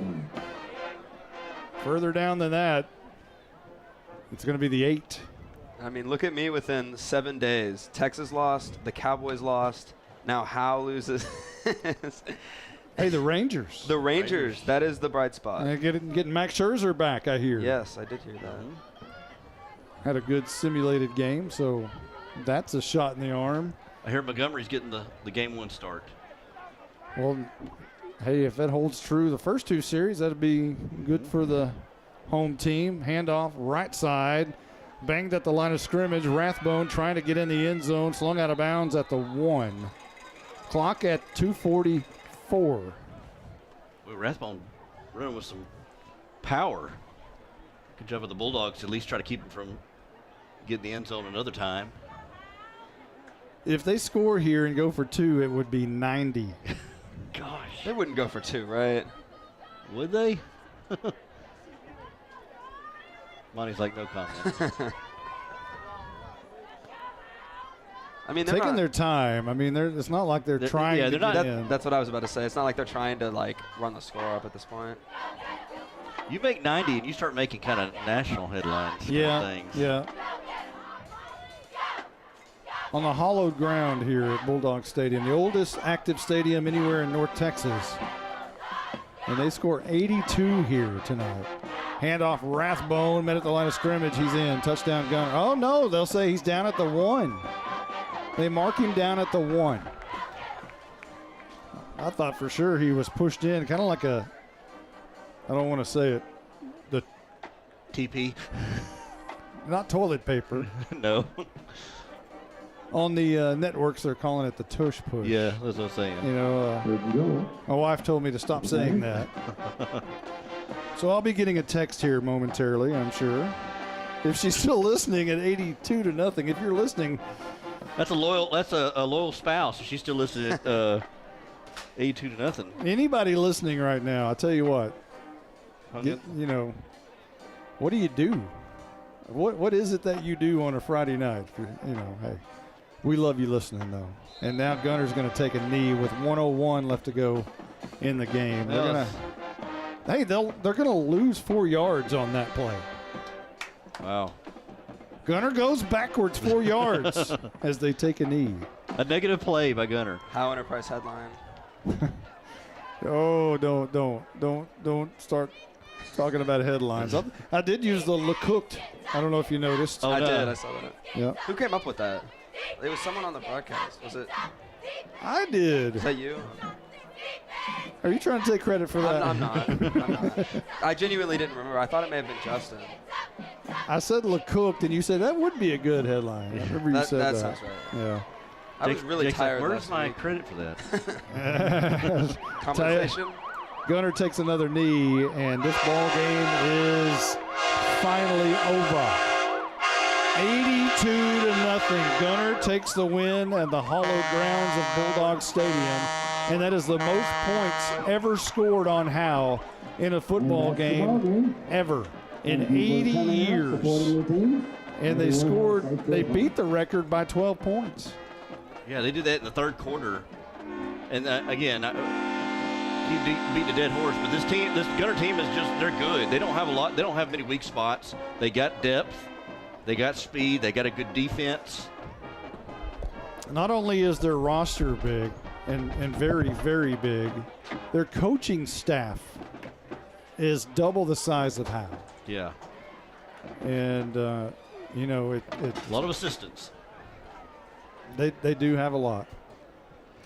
And it's going to be tough after you give up that many points. It's tough losing anyway. Losing a district game, you're behind the 8 ball at 0-2 in district play. You've got Bells coming up. There's a good chance you're 0-3.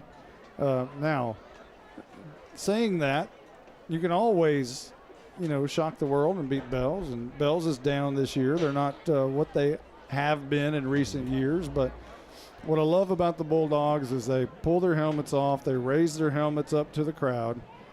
And during the school song, they still hold their heads up high. And it's a tough loss. But, I think they came into this game knowing that this was probably going to be the outcome or something similar. I think, unless you lived under a rock around here, I mean, you kind of, everybody kind of knew this is going to be a real uphill battle. And you just kind of hope that you can keep it competitive and have no injuries. I don't think we had really many injuries, if any. The only one I saw was Johnny Garcia. Yeah, okay, yeah. And hopefully he's okay and not, we've had so many concussions, you always worry about that, because if you are in that situation, you have to sit out the next week, and Howe cannot afford to lose their kicker. I don't even know who would kick if Johnny Garcia is not here. See you, Roger. Colin Murphy. Shut up, maybe? Roger. Colin Murphy, would he be the backup kicker? He does everything else. Yeah, well, why not? So, hey, 82-0. The scoreboard's been turned off for very good measure. The victory light is far from being turned on in downtown Howe. We're going to take a quick time out, and we'll come back with your Texas Land and Home Realty post-game show. We'll be back right after this timeout. You might know that State Farm agent Corey Hernandez. Corey is your good neighbor after all, but did you know State Farm has surprisingly great rates too? That's right. State Farm agent Corey Hernandez is here to help you select the right protection at the right price. Corey will make sure you understand your State Farm coverages so you'll know what to expect if the unexpected happens. Call State Farm agent Corey Hernandez at 903-893-8400 or visit insurancequotetexoma.com. When you want the real deal, like a good neighbor, State Farm is there. I'm attorney Micah Belden. Call me now if you've been investigated, arrested, or charged with a crime in North Texas. My number is 903-744-4252. We'll set up a free consultation. You will find out that I'm rough, tough, and I can't get enough. I'm board certified in criminal law by the Texas Board of Legal Specialization, Principal Office, Sherman, Texas. Visit my website at shermancriminallawyer.com.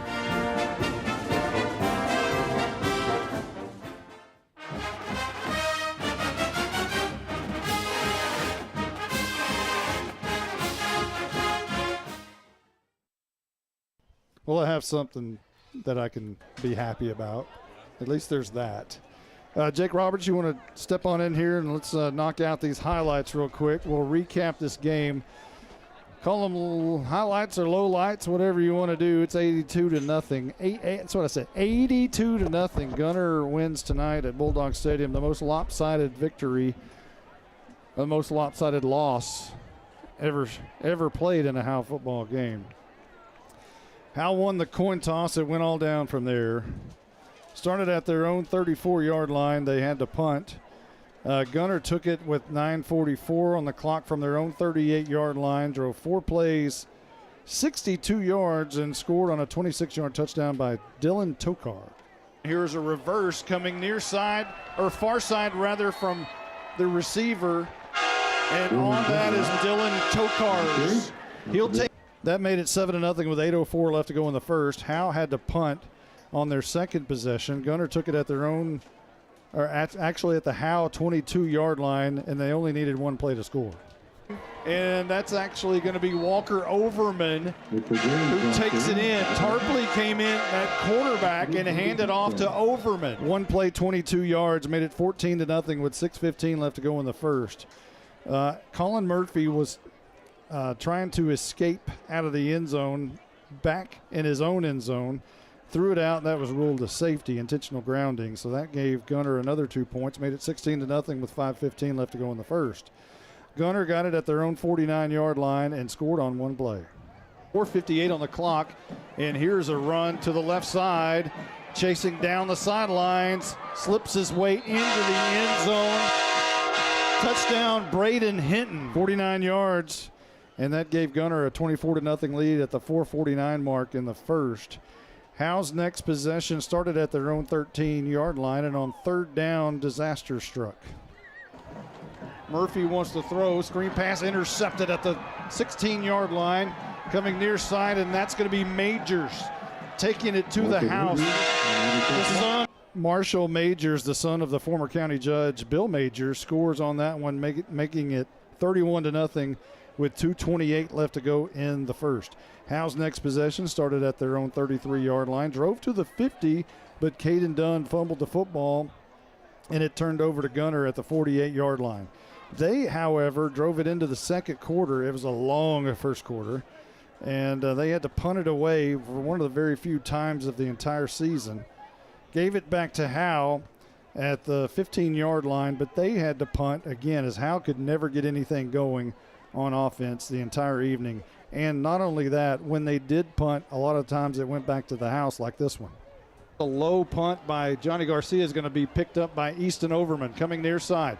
Turning the corner, 35-40, 35-30, 25-20. Makes a move at the 15, going to the middle of the field. He's in. Touchdown Gunter. 65 yards on the punt return for Easton Overman. Made it 38-0 at the 9:15 mark. Howe took it at their own 25 and was intercepted by Cam Doty, which gave Gunter the ball at the 41-yard line. They needed one play to score again.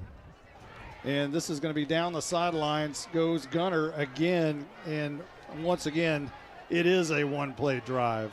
As in for the score, it was Cone Scalorn in for the touchdown to make it 44-0 with 7:18 left to go in the second. Howe's next possession ended on a punt, and they ran it back for a touchdown. Snap back to Garcia is going to punt this one away. It's a low end-over-end kick, going to bounce at the 45. Taken by Lindbergh, who runs backwards about 10 yards and tries to find the corner on the far side. He may have it. 40, look out, 30, down the sidelines. Did he dance and toe down the sidelines? I believe he did, and he high steps into the end zone. 52-0 at that point, and there was still time remaining in the first half. Howe's next possession started at their own 25, ended in a punt. This time they did not return it for a touchdown. Gunter took it at the Howe 21-yard line, however. And for the one really highlight for Howe for the entire evening happened on the first play of the Gunter drive. He drops straight back, wants to set up a screen of some sort, does. Intercepted at the 17-yard line. Down the sideline on their side. And I believe that might have been Braden Ulmer. It was BU, and it gave the ball back to Howe at their own 32-yard line. But again, Howe had to punt, and again, a punt return. A low bouncing kick. And again, Lindbergh's going to pick it up at the 46-yard line. Running right in front of their bench once again. 20, 15, 10. Kiss him goodbye. Lindbergh has made a living off of punt returns tonight. He did that, and Gunter then got the ball back at their own 43-yard line, drove down to the 1-yard line, and Kane Bolt punched it in. And we do not have that call. And Howe took it at their own 25-yard line and was intercepted once again by Cam Doty, which gave the ball back to Gunter. And I believe it was Easton Overman who scored on the next play. And the end-around reverse, there's 73. That is a new school record in the negative column against Howe as Gunter. Yeah, and that did. It made it 73-0 with 3:37 left to go in the third. Murphy was ruled for a safety again, which the ball was snapped over his head. He went back, fell on the ball in the end zone, saving the touchdown, as if he did not, it would have been another 7 points for Gunter. Starting the fourth quarter, he had a kick return by Jax Graham. High kick, hoping for a fair catch, but not going to get it. Down the sidelines, breaking tackles to the 20, to the 15, to the 10, to the 5, easily scoring into the end zone. That's Jax Graham as he ran it back to give Gunter an 82-0 lead, and that became the end of our scoring tonight here at Bulldog Stadium. Not a good night for the Howe Bulldogs. What you can do right now, however, is head over to First Baptist Church of Howe and you can join the fifth quarter. Jake, talk about that. Yeah, so y'all should come on out. Anyone listening that has kids 7th through 12th grade can come on out to the fifth quarter. We'll be doing that until 11:45. We'll have food, games, and it'll be a great time, so come out to that. Justin White, let's talk about this a little bit. I don't know if Braswell has ready for his stats or not, but this one was not a good one. Right off the bat, it was bad from the beginning, and just, I mean, Gunter came in here and flexed their muscles, and they're as advertised, and offensively, defensively, special teams. I talked about there's not a lot of weak spots on this team, and me and Braswell were talking about. They're not very big, but they're fast, and they are well coached. Speed kills. Yeah, speed kills. Speed is the most important thing in football. A lot of people think that you got to be a big guy to play football, and that's going to be what dominates you. It's not. It's all about foot speed in this game. Yeah, and again, they're well coached. They're well disciplined, and so they showed it here tonight. And they're doing this to a lot of teams. They're blowing them out and coasting the second half, and unfortunately, Howe was a victim of that, a big victim of that. Setting records here. I think that we end up with a negative 27 total yards. So we'll get to that in just a moment as Braswell will step in here. We're going to take a quick timeout here on the Texas Land and Home Realty Team postgame show. We'll be right back.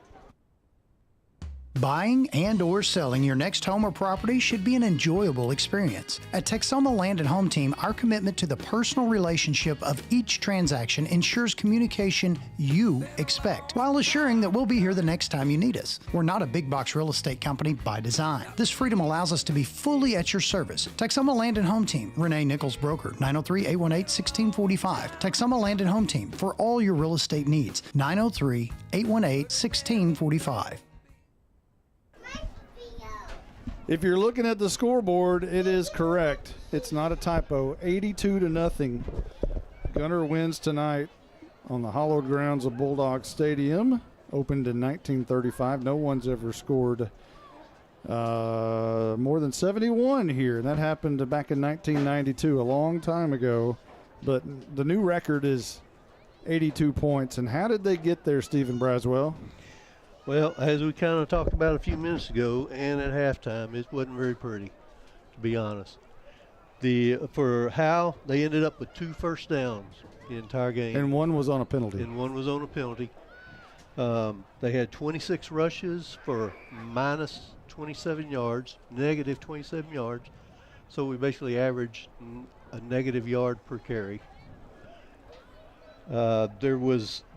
We went 6 for 13 on pass attempts. Problem is there was zero passing yards. Jake, don't forget your notebook. 3 interceptions was what ended up with. Don't forget your pen. Touche.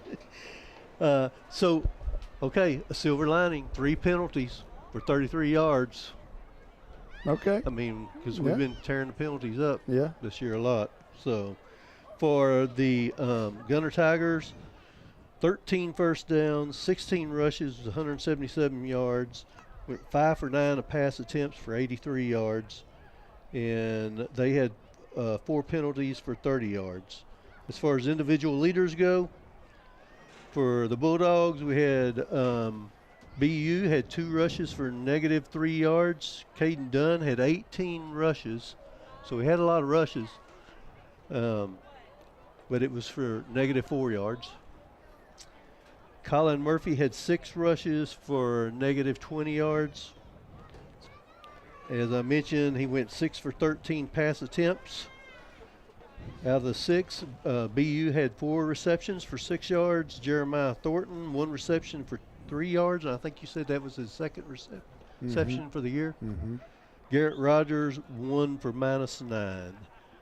From the Gunter side, from the rushing, they had Kane Boat had 2 rushes for 52 yards. Preston Tarpley, 2 for 39 and a touchdown. Boat had a touchdown also.